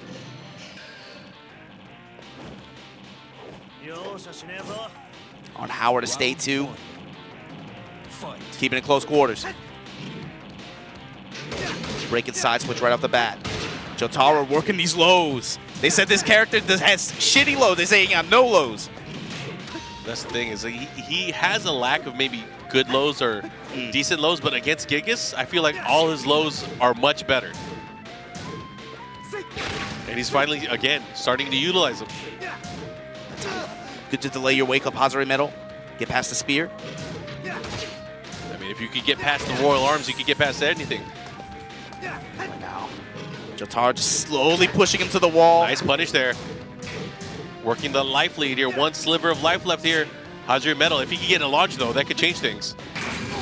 Uses the drive. This is a start. Oh, what a big spear again. And he's low jabbing at the right times. Ooh, and he got sliced up. And that's how Jyotaro did so well at Fighting Tuesday Dojo this past week. Punished with 2-2. His backwards movement and side movement, and then just always has a 2-2 queued up for a whip punish. Oh, he's been saving that too. He was able to do the Sabaki there, that shield bash. Able to beat out the options there from the Predator stance. All right, let's see what he does here. Oh, he missed the follow-up. He did not capitalize and get a big launch afterwards. He could have done the Wall Standing 2 series there. Oh, the emo man. Not emo enough, though. That's it. Yeah. Look at that. They're going back and forth, man. Hazuremetal, Jyotaro, one of these two players will be eliminated, and the other will be able to move on in top 32 play. Nice block on the dagger, just stagger with the low. And that's the thing. These guys fighting for tomorrow. Oh, he caught him moving. That's going to do a lot of damage. And the grab? He might be dead. Oh, my goodness. Shit. Gigas point here. Jyotaro fighting for tomorrow. Ashita no Jyotaro. What's he going to do? Gets the follow-up. Break. Oh, man. Hazuremetal playing with such comfort here. That trade. Going for the power crush now. Again, he's doing what you said. He was using that 2-2. But that 2-2 is not going to do anything against the matchup. He's pushing towards the wall. This is where he wants him. Big counter hit. Jyotaro in trouble here. Spear. Rage, yeah, burns the I feel draw. like it's going to come in sooner or later. Oh, the duck. Oh, and he got him again. He doubled up on him. He's about to talk to you again later and be like, hey, I beat him twice. Hazuremetal. Beats one of the pro license holders. And that's the thing is, like, you know, Jyotaro is one of the pro license holders here in Japan. There's so many other players fighting for that top 8 spot for an opportunity to be able to help be part of the esports scene in for Tekken 7 here in Japan. So that is something that's going to happen for this tournament as well, right? Top 8 are going to get awarded? Top 8 Japanese residents. Yeah, well, Hazuremetal, you're one step closer, man. Ooh, Nice he's guy. feeling it. He's breathing. Nice guy for sure. Beats, drops Jyotaro in losers, then just says, hey, I'll drop myself in losers and finish him off for everybody else. Yeah, no more. I'll finish my work. No more Noctis. Leave no it more to Noctis. me. Knock that shit off. So top 32, Hazuremetal confirmed. Tsubumi and Hazuremetal, I want to say Pool B1. Tsubumi for sure was one of the picks. Hazuremetal, I think, is one of those landmine picks. And then Jyotaro was in there. Yeah. Jimmy J. Tran was in there. Yeah. And there was a few other good players. I don't think too. anybody would have had Hazuremetal to make it out of that pool. I've never seen that name till today. Really? I mean, you get to see these guys at the Fighting Tuesdays and within the Japanese scene. The only Gigas player I know is Yojin Boy, but this guy just proved that there's another one on the slim side. Yeah, Hazuremetal, Shake's out here as well. The Gigas boys they're all in B-side pools too. They put the whole squad in the B-side? There's like 3 or 4 in B-side and then 1 in A, if I remember correctly. Yeah. You know, Tasty Steve is back at home saying that I wish all the Gigas players would die. He wasn't happy when we lost him at Master Cup. Anyways. He's still salty about that. He's been salty about it. He's probably going to text me at any moment now and be like, I hate that guy. He's going to say that. Anyways, we have Mikio versus Kujinshi. Kujinshi, the top Asuka player, at least from the arcade ranking. OG. OG, like too. Old school. An old head. From the Tekken 5 days, used to play and be at the top of his game in Tekken 5, but now trying to make some magic work here. He is in our losers finals for Pool B8, and that matchup I believe is going to be coming up next. B8, so that means he lost to Awais Honey if I'm not mistaken. Yes, he did earlier. It was brutal. Every matchup that Awais Honey has played on stream, and even Atif, but both of those guys have been just demolishing people. Like he made Take look free. And he made who's the late Paul player? Furumizu. See, so bad that I forgot his name. That's how bad he beat him. Man, it was rough. It was rough. It was rough to watch. But those guys, aside from, we know about the legend of Arslan Nash. Everyone knows that, right? But the other Pakistani monsters are coming out to play, and man, they're pissed that they had to stay overnight for a customs interview, immigration interview. They're pissed about it. They're taking names. But we were talking about this earlier. The thing is, man, they've proven that doesn't matter. They can go through that. That's an adversity that people from some of those communities are going to have to deal with. It's an interesting infrastructure that they have going on. I mean, or I guess the way their community is structured, they don't play online. They don't have the luxury of playing online. They're forced to play each other and rival each other in person. And that's what they know. That's what they've known for years and years. And they didn't care about what they saw online. I mean, the internet's not even good enough to be able to enjoy all that stuff for them. They just play their game. And they're one of the few regions that, in Season 2, when a lot of people weren't using Geese yet, when a lot of people weren't using Kazumi or said that Kazumi was dead, and no one was using Akuma, they're probably, aside from maybe France, where Super Akuma's at, they're probably the only ones that really rocked Akuma hard. Pushing that character, we're not talking about like one good Akuma player. They got like 4 good Akuma players. The Farzine, man. The 16-year-old. Yeah, the kid. Yeah. And he hasn't even, he's not even out there yet. I'm sure once things start to grow in Pakistan, we're going to see more of these killers all over the place. That set was something else. That was. There's the Takara Cup coming up, too. They're going to have their big dojo event. And the thing is, it's a chance for other players. We already had Kuro went out there and Chikurin to experience their gameplay over there, and they got their asses handed to them. Now it's a chance for Super Akuma, I believe, is going out there. Fergus is going out there. Some of the other EU boys are going out there. They're having a chance to get their ass handed to them too. Kind of broke the door down. Now a lot more people are, hey, it is real. I'm gonna go out there, get a piece of that experience myself. I'm excited for that. I can't wait to see how that's going to play out. Of course, it's going to be an interesting 1 month left here for the TWT. It's cool, man, because especially out here, man, they always they talk about that area now. What do they say, like Makai? They always say like it's this like mythical place, right, of just super powerful Tekken players. But it's cool being able to crack the door open and see more people be a part of that experience. Because it's something that, I mean, no other game has this. It has something like that going on. Holy crap. So Kujinshi is using Julia. Is that right? Steve? Round 1. Fight. Maybe. Or is Kujinshi Steve? Mikio Julia? Actually, yeah, I think you're right. I think Mikio is Julia. Kujinshi is Steve here. I forgot he used Steve too. Now, how does it feel? Of course, going from season 2 Steve to season 3. What are your thoughts on? It feels bad, man. What? It feels. I mean, Steve's playstyle hasn't changed. You know, he's always been a very counter hit heavy character. Is the thing that I think hurts a lot of people is that he doesn't have the ability to do easy combos anymore. Like he used to have down forward 2 that really complemented his back 1, and it's a homing attack. But now for him to be able to do combos, he has to put in work. You have to have that technical skill to be able to pull it off, which is like no big feat for anyone that really wants to learn them. But for the most part, Steve hasn't really changed too much. I mean, I feel like a lot of players say, at least the Steve players say, they really feel that extra negative frame from going into flicker stance. Sure. Mikio with the hard read here on the Rage Art? Yeah, not hard enough, though. Yeah. Not going to find its mark. Kujinshi Round 3. Fight. able to punish him for it. Take his round. Break on the mad axis. What you do on Monday night? Monday night. Yeah. Watching football? What do you No. I was just asking, like, honestly, I think we're all trying to go to dinner. That's why. Oh shit! Yeah. Let's go. Yeah, we're trying to change the world. We're trying to do some fun things here for the gaming scene. So it'd be nice to be able to chat with a lot of people. Yeah, for sure. Oh, he got Push to the wall to drive, Guaranteed. extend. Yeah. And he tried to move afterwards. So guaranteed follow up Kujinshi right now, making the right read here. Not sure what he has against the matchup. Maybe he's obviously had some experience, maybe not only against Julia but against Mikio as well. But that's big for him to be able to change, his main character. Yeah. A low touch and a low parry all the way to the wall now. Those lows starting to add up. Lost any punishment from Kujinshi. He beat the 2-break too. That was a unique throw there. He tried to go for the catapult there. Side step 4. Trying to find this offensive flow, but really he's had a hard time.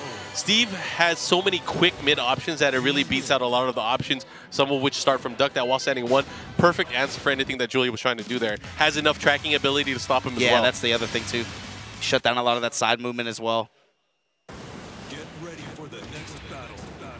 One of the things I probably want to see more from Mikio, at least in the matchup, is try to use the party crasher a little bit more. It's a bit harder for Steve to be able to punish that just because of the speed of the move. So if he's able to really dominate early on, use the elbow and then everything that goes around it, like utilizing Magic 4, using the sidestep alongside the elbow, I think that's really going to open up things in the matchup for him. But it's tough. I mean, Steve really doesn't have that many holes. But even then, yeah, that last game, no real approaches from Mikio. He kind of just got swarmed. Yeah. And I feel like maybe he probably should have picked an open stage. That might have helped him in a big way. All right, right at the start, counter hit low. Yeah, and he should be able to get to the other side of the stage here. It's Julia, man. She always, no problem. Yeah. Nice. She got her subs to help support her. And gets the wall again. Okay, and it's never an issue with her, man. She always seems to find it. Round 2. Fight. All right, try to catch him moving. And see, that's the thing is being able to utilize certain attacks, especially that back 4, which tracks very, very well, also leads to a combo if he's able to get it. All right, gets the follow-up here. Now what? Bow and arrow. Side switch, you saw him testing with the down 4-1 there. Looking to catch him crouching. Wow. And the splat and the finish. And this is a big difference already that we're seeing. He's already gone up to a 2-round lead here. Kujinshi is just not able to get his offensive flow going like we saw in the last match. Off the mat axis now, stepping low. Nice duck, but did not get a significant punish. Going for the easy damage. Big Magic 4. And again, this is going to go to the other side. Absolutely. Now what are you going to do? That's the question. Oh, man. Sparks, now it's like you heard your advice, Mark. That party crasher, that's like an all-purpose tool, man. It doesn't matter what kind of party. The party is whatever you dictate it. Jeez, that was very dominant here. Are we going to see a switch? He's thinking right now. Kujinshi is looking. Is he going to go back to his old girl? Yeah, is he thinking character or stage? Nah, it's stage. He's going to stage select. Open stage? That's what I thought.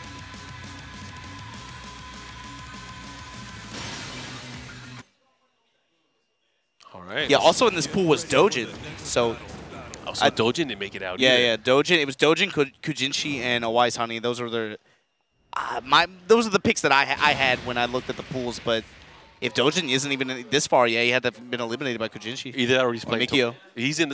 He's in that pool. Then so that means he's not playing tomorrow. Because there's 4 pools tomorrow, is it? I'm not sure. Or is it more? I don't know. We'll find out. I got to look at the bracket. I was going to look at the bracket, then Michael Murray said something about the chat, and then I started looking at the chat. I got distracted. Let's go open field. While standing 1-2 right off the bat. Yeah, try to go for the 10 count throw. Unable to get it. Nice duck there. Caught him as he was able to put the stop on the offense. Looking a lot more like game 1 right now. Kujinshi. Ooh. Nice. Gets the follow-up here. And at this point, yeah. It's all Mikio to approach. And that's the thing, too. I think if I'm Kujinshi here, I want to be able to, get a few hits in and then just make him come to you. Like, what is Julia going to do to break you down? For her to really get some damage in, you're going to have to be really shitty at breaking throws, or you're going to have to be able to eat lows all day. And not going to happen here. Slow parry. Clean 30%. Charge on through. Nice bone arrow here. Put him in rage now. This is going to be where Steve is really, really scary. Oh, what are you going to do? Gets it. Yeah, he didn't even need to do that. Yeah, he didn't even do that. He could have just done the rage drive, and that would have been it. Kujinshi now set point, trying to seal his ticket to tomorrow, man. 32-man bracket. Oh, he got those? Nice. Oh, he got those. All right. Okay, he missed. How you do the hard work? He got the hard part and then dropped that part. I don't even want to talk about this match no more. Nice. And yeah, we launched that. Damn, it just went downhill for Mikio there. I feel like he just got mind screwed right there. Yeah, just outside of rage, too. Kujinshi at this point. Yep. Oh, got those. That yeah, is all she wrote. Kujinshi thought about it for a while. He's like, why am I losing? Why am I losing here? I shouldn't be losing this matchup. And slowly but surely, he found his old self. Went back to character select, and it was, yeah, it's just like game 1, game 3 was almost the exact same. Coming up next, though, man. Yeah, we have a few matches left here for at least today. And there's some good ones, man. These are some bangers. We got Yamasa Take, who got destroyed earlier in pool play. By Butt, right? Yeah, Atif Butt was able to take him down. He's going to be going up against K. And then on the other side of Pool B6, we have Illusion's Cherryberry Mango going up against Masa. Masa has been doing work lately, too. Yeah, he's been looking very, very sharp. You saw the Tuesday Dojo event that we had this past week. Man, he wasn't even playing Leo for most of the tournament, right? He was mostly Jin. Yeah, he's been using Leo throughout the entire day today. He's been showing, hints of brilliance here and there. But he's going to have his work cut out for him with Cherryberry Mango. Cherryberry Mango, I was talking about him earlier, man. He is such a strong player, but he is so bad at cleaning his plate. He's so bad at clutching it out. And another one of those players from Korea where he has the potential, I believe, the potential to win a tournament on any given day, but he's not yet won a tournament yet. I think before EVO Japan this year, I think that was a big issue with his performances last year and the year before, right?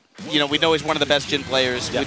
You always put him in that conversation, but it was about him being able to produce results that were consistent with how other people feel about his level of gameplay. Since then, he's been able to travel a lot more. He's been signed to a couple teams here and there that have helped him, support him. And he's all over the place, man. He was just in Berlin. He was in London for another event. He's obviously been traveling the world, really trying to find, where he fits in this overall scheme of things. And, he's doing very well, at least points-wise. He has the ability to hopefully clutch it out. I want to see him be able to do it, but the thing is, he's going to have to start, he's going to have to start finishing what he started. Anyways, here's Take. Take, who many consider one of the best players in Japan. One of the most consistent, especially in Season 2. Yeah, Season 1, Season 2, man, Take was, I mean, like you said, the most consistent. He might have been the only guy, other than Naroma, to really represent for Tokyo. Or, Naroma's not from Tokyo, but one of the only guys to represent for Japan. For consistency, at least, you can't take that away from him. This year, it definitely feels more like Chikarin and Naroma have kind of matured into that role, I would say, especially coming off of last year. Yep.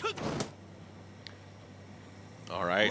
Excited to see this. You know, it's not too often we get to see Lee played at the tournament level, especially high tournament level. So I'm excited to see how this one's going to play out. Yeah, and I want to see how Take deals with Kei's Lee. Trying to see some of that patented Take defense movement. Yeah, I mean, they call him the wall, right? See how now eating a lot of lows, but we'll see. Down 4-1 pressure. Slowly trying to push Kei towards the wall here. Willing to tap him low. Well, he's doing a good job of just keeping that pressure moving forward. Now pushing him towards the wall, and I think this is a good positioning, obviously, for Take. But Kei's going to, start to get out of there. To the slide, they trade blows here. But if you're Take, that's okay. You take that. Oh, you got to break those, though. That's the thing. If she only got one command throw, you got to break them. Trying to keep it as safe and risk-free as possible towards the end. Down 4-1, able to close it out. Round 2. And that's the thing, too, is like a lot of people will look at this play style from Take and think it's like very dry or very boring and collected. No, man. But this is the killer, the slow and silent killer. If you play this game and you put a strong emphasis on defense in this game, it's beautiful to watch. It's, it's the exact opposite for me. All right, Sidewalsa not able to get the follow-up there with the 1+2, but let's see what he does with it. He's able to put the brakes, still get a punish out of it. And look at the step right to this rotation. Able to touch him with the down 3. Slide to the other side. And Kei is really struggling to find any type of offensive flow here. He is not able to play Lee's typical game here. He's just been running into everything that Take's been throwing back out at him. Nice. Good block on the statue kick and return fire. Oh, and Magic 4, and yeah, you know where we're going. And that's the thing, too, is Kei tried to fish with a back 4 counter hit of his own, but got beat to the punch there. Take just had a good beat on it. And what did he get for it, man? Minus 50%, back to the wall. He got put into a pretty bad situation. Nice back 4 there. Stepping left, able to find his jab. Art of the interrupting fist. Able to beat him to the punch, but now that's big. He needed that slide. Oh, but you can't whiff, bro. Kazumi pokes and sidestep right. That is something that will haunt you. Damn. Kei, what you gonna do? He's going to have his work cut out for him because he definitely has a big hill to climb. Yeah, he's outside the bubble. Well, he's in the bubble right now, but much lower than we're expected to seeing him for sure. A big Masters finish from him could be, I mean, that could be his ticket to finishing in the top 19 for the global leaderboard. Well, that's the thing, too. I think that's the case for a lot of these players, right? Like, these players from Peru, from Pakistan, they're all thinking the same thing. They've had strong finishes already throughout the year, but they need something more to help them secure a better spot. We were talking earlier about this. It feels like top 32 when you look at like what we're looking at over just out of who's qualified so far. It feels like half of them don't really have that much to gain in terms of a strong Masters finish, but that other half definitely could make some big jumps in the next between this event and at TXT in Argentina, especially. Then the Dragon out here, wasn't able to get it done, but he's an example of somebody who was fishing for points really, really big here. Oh, yeah. I mean, it's obviously a huge risk to be able to come out here and let's say you don't place well. That can affect like how the rest of your season goes. Wow, step clean around. But he, like you mentioned, I'm glad you brought up TXT because that is the last South American event as well. Well, it's the last challenger too. That's the big thing. Some of these players, especially from Korea, especially from Japan, a lot of them are hurting in the challenger and dojo sections of point. Yeah. And that's a lot of points too. 150 points for first place. That's a lot. Well, even second place. Even second and third place, even at the challenger. If you don't have it from a bucket that you don't have. Yeah. If you don't have anything there, that's just net 40, net 7. Where did Kei get these 2 rounds from? I started talking about Peru. I got really hungry. And then he Lomo saltado.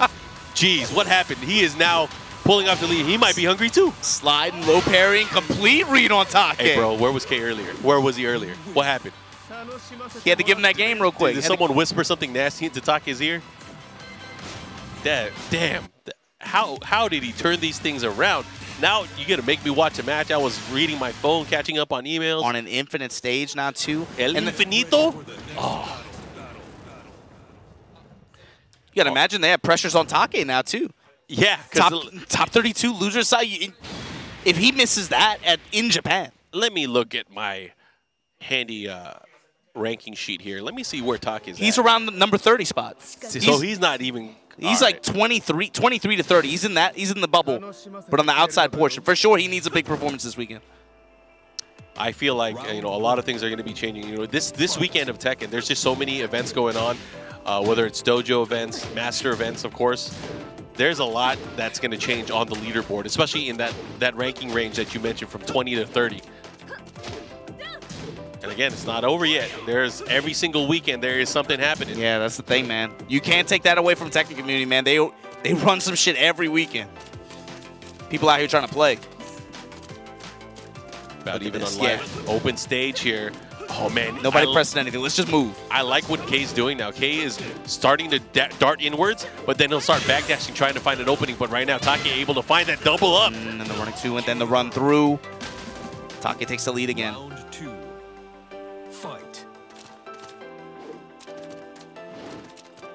Again, struggling to find a way to flow offensively. It seemed like that last match, everything just started working out for him. But this time, running into that big right leg. Yep. That hurt. Is the mix-up pressure, run up, what you gonna do? All right, the slide. And I feel like that's what he needs to start utilizing more. Start opening him up with the 50-50s, make him duck. Yeah, that option he wasn't willing to represent so much in the first game, but now that he's found a little bit more comfort, he sees how to open him up a little bit more. Take, though, with a big launch here. Yeah, but, Take giving him a taste of his own medicine. He just flash ducked right in front of him, hit him with the rising too. And look at that, 1 round away from moving on. This is where these guys need to go. You got to get into top 32. You got to be closer to the points. Make it out of pools. Uh-oh, this is big. He's going to have to follow up with the combo. Let's see what he does with it, though. Run up into the slide. Ouch! Wow. Crush right through. Take your knockdown off the flash punch. Goes mid. Low parry. Good read from Take. Yeah, he's gonna put this in. He's gonna put it to the lead now. Has another opportunity. Goes for the power crush. Take looking to finish his plate, looking to close it out. But K can't count him out, man. Nothing more dangerous than a man with everything to lose. Good throw break.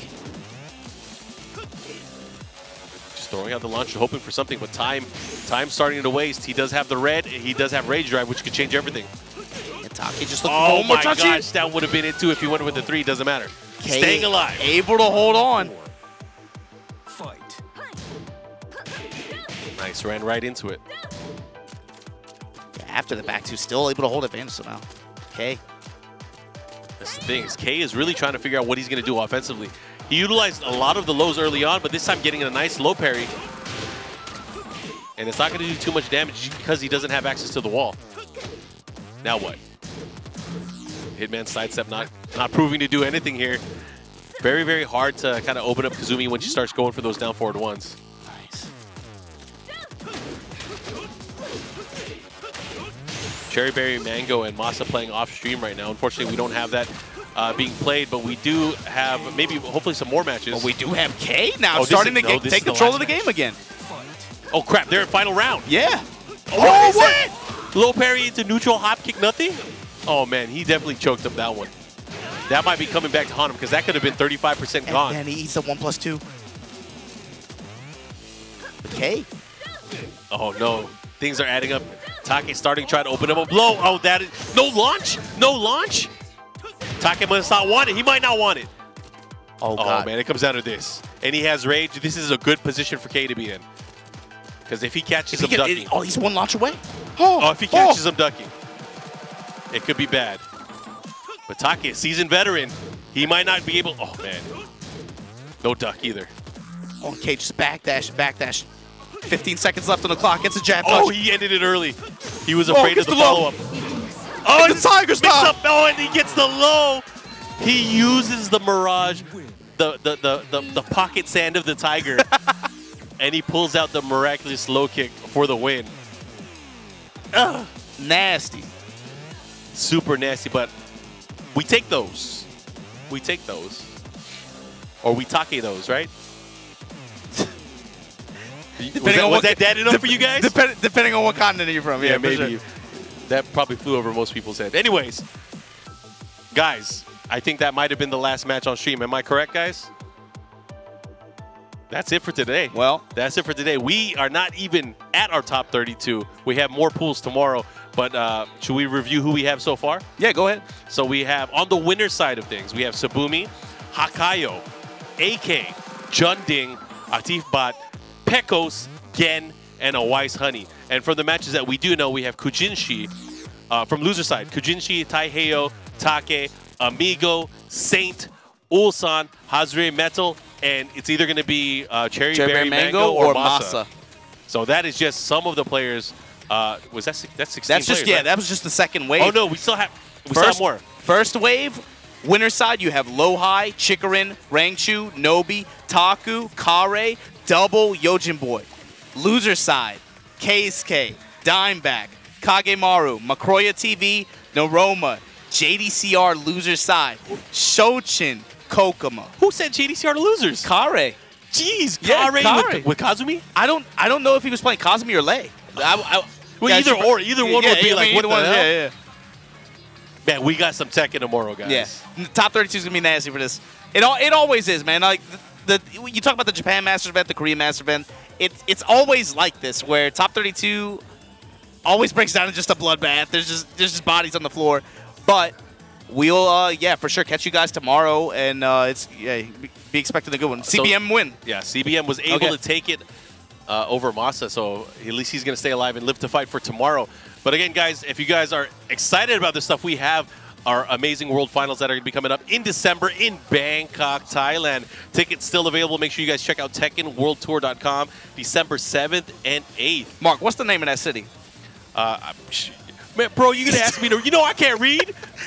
Especially not that. I don't want to butcher it, man. CM Pick Ganesha. We'll see you there. I hope you got your tickets, man. I got mine. I got to book mine, so I'll be there for sure. But I'm excited to see that. Don't ask me to read shit again. But, man, guys, thanks for tuning in. I think that's going to be it from us, right?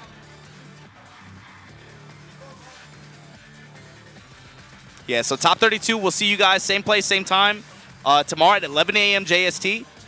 Get ready, man. It's gonna be nuts tomorrow. It's gonna be some good shit. We'll see you guys tomorrow. Peace out.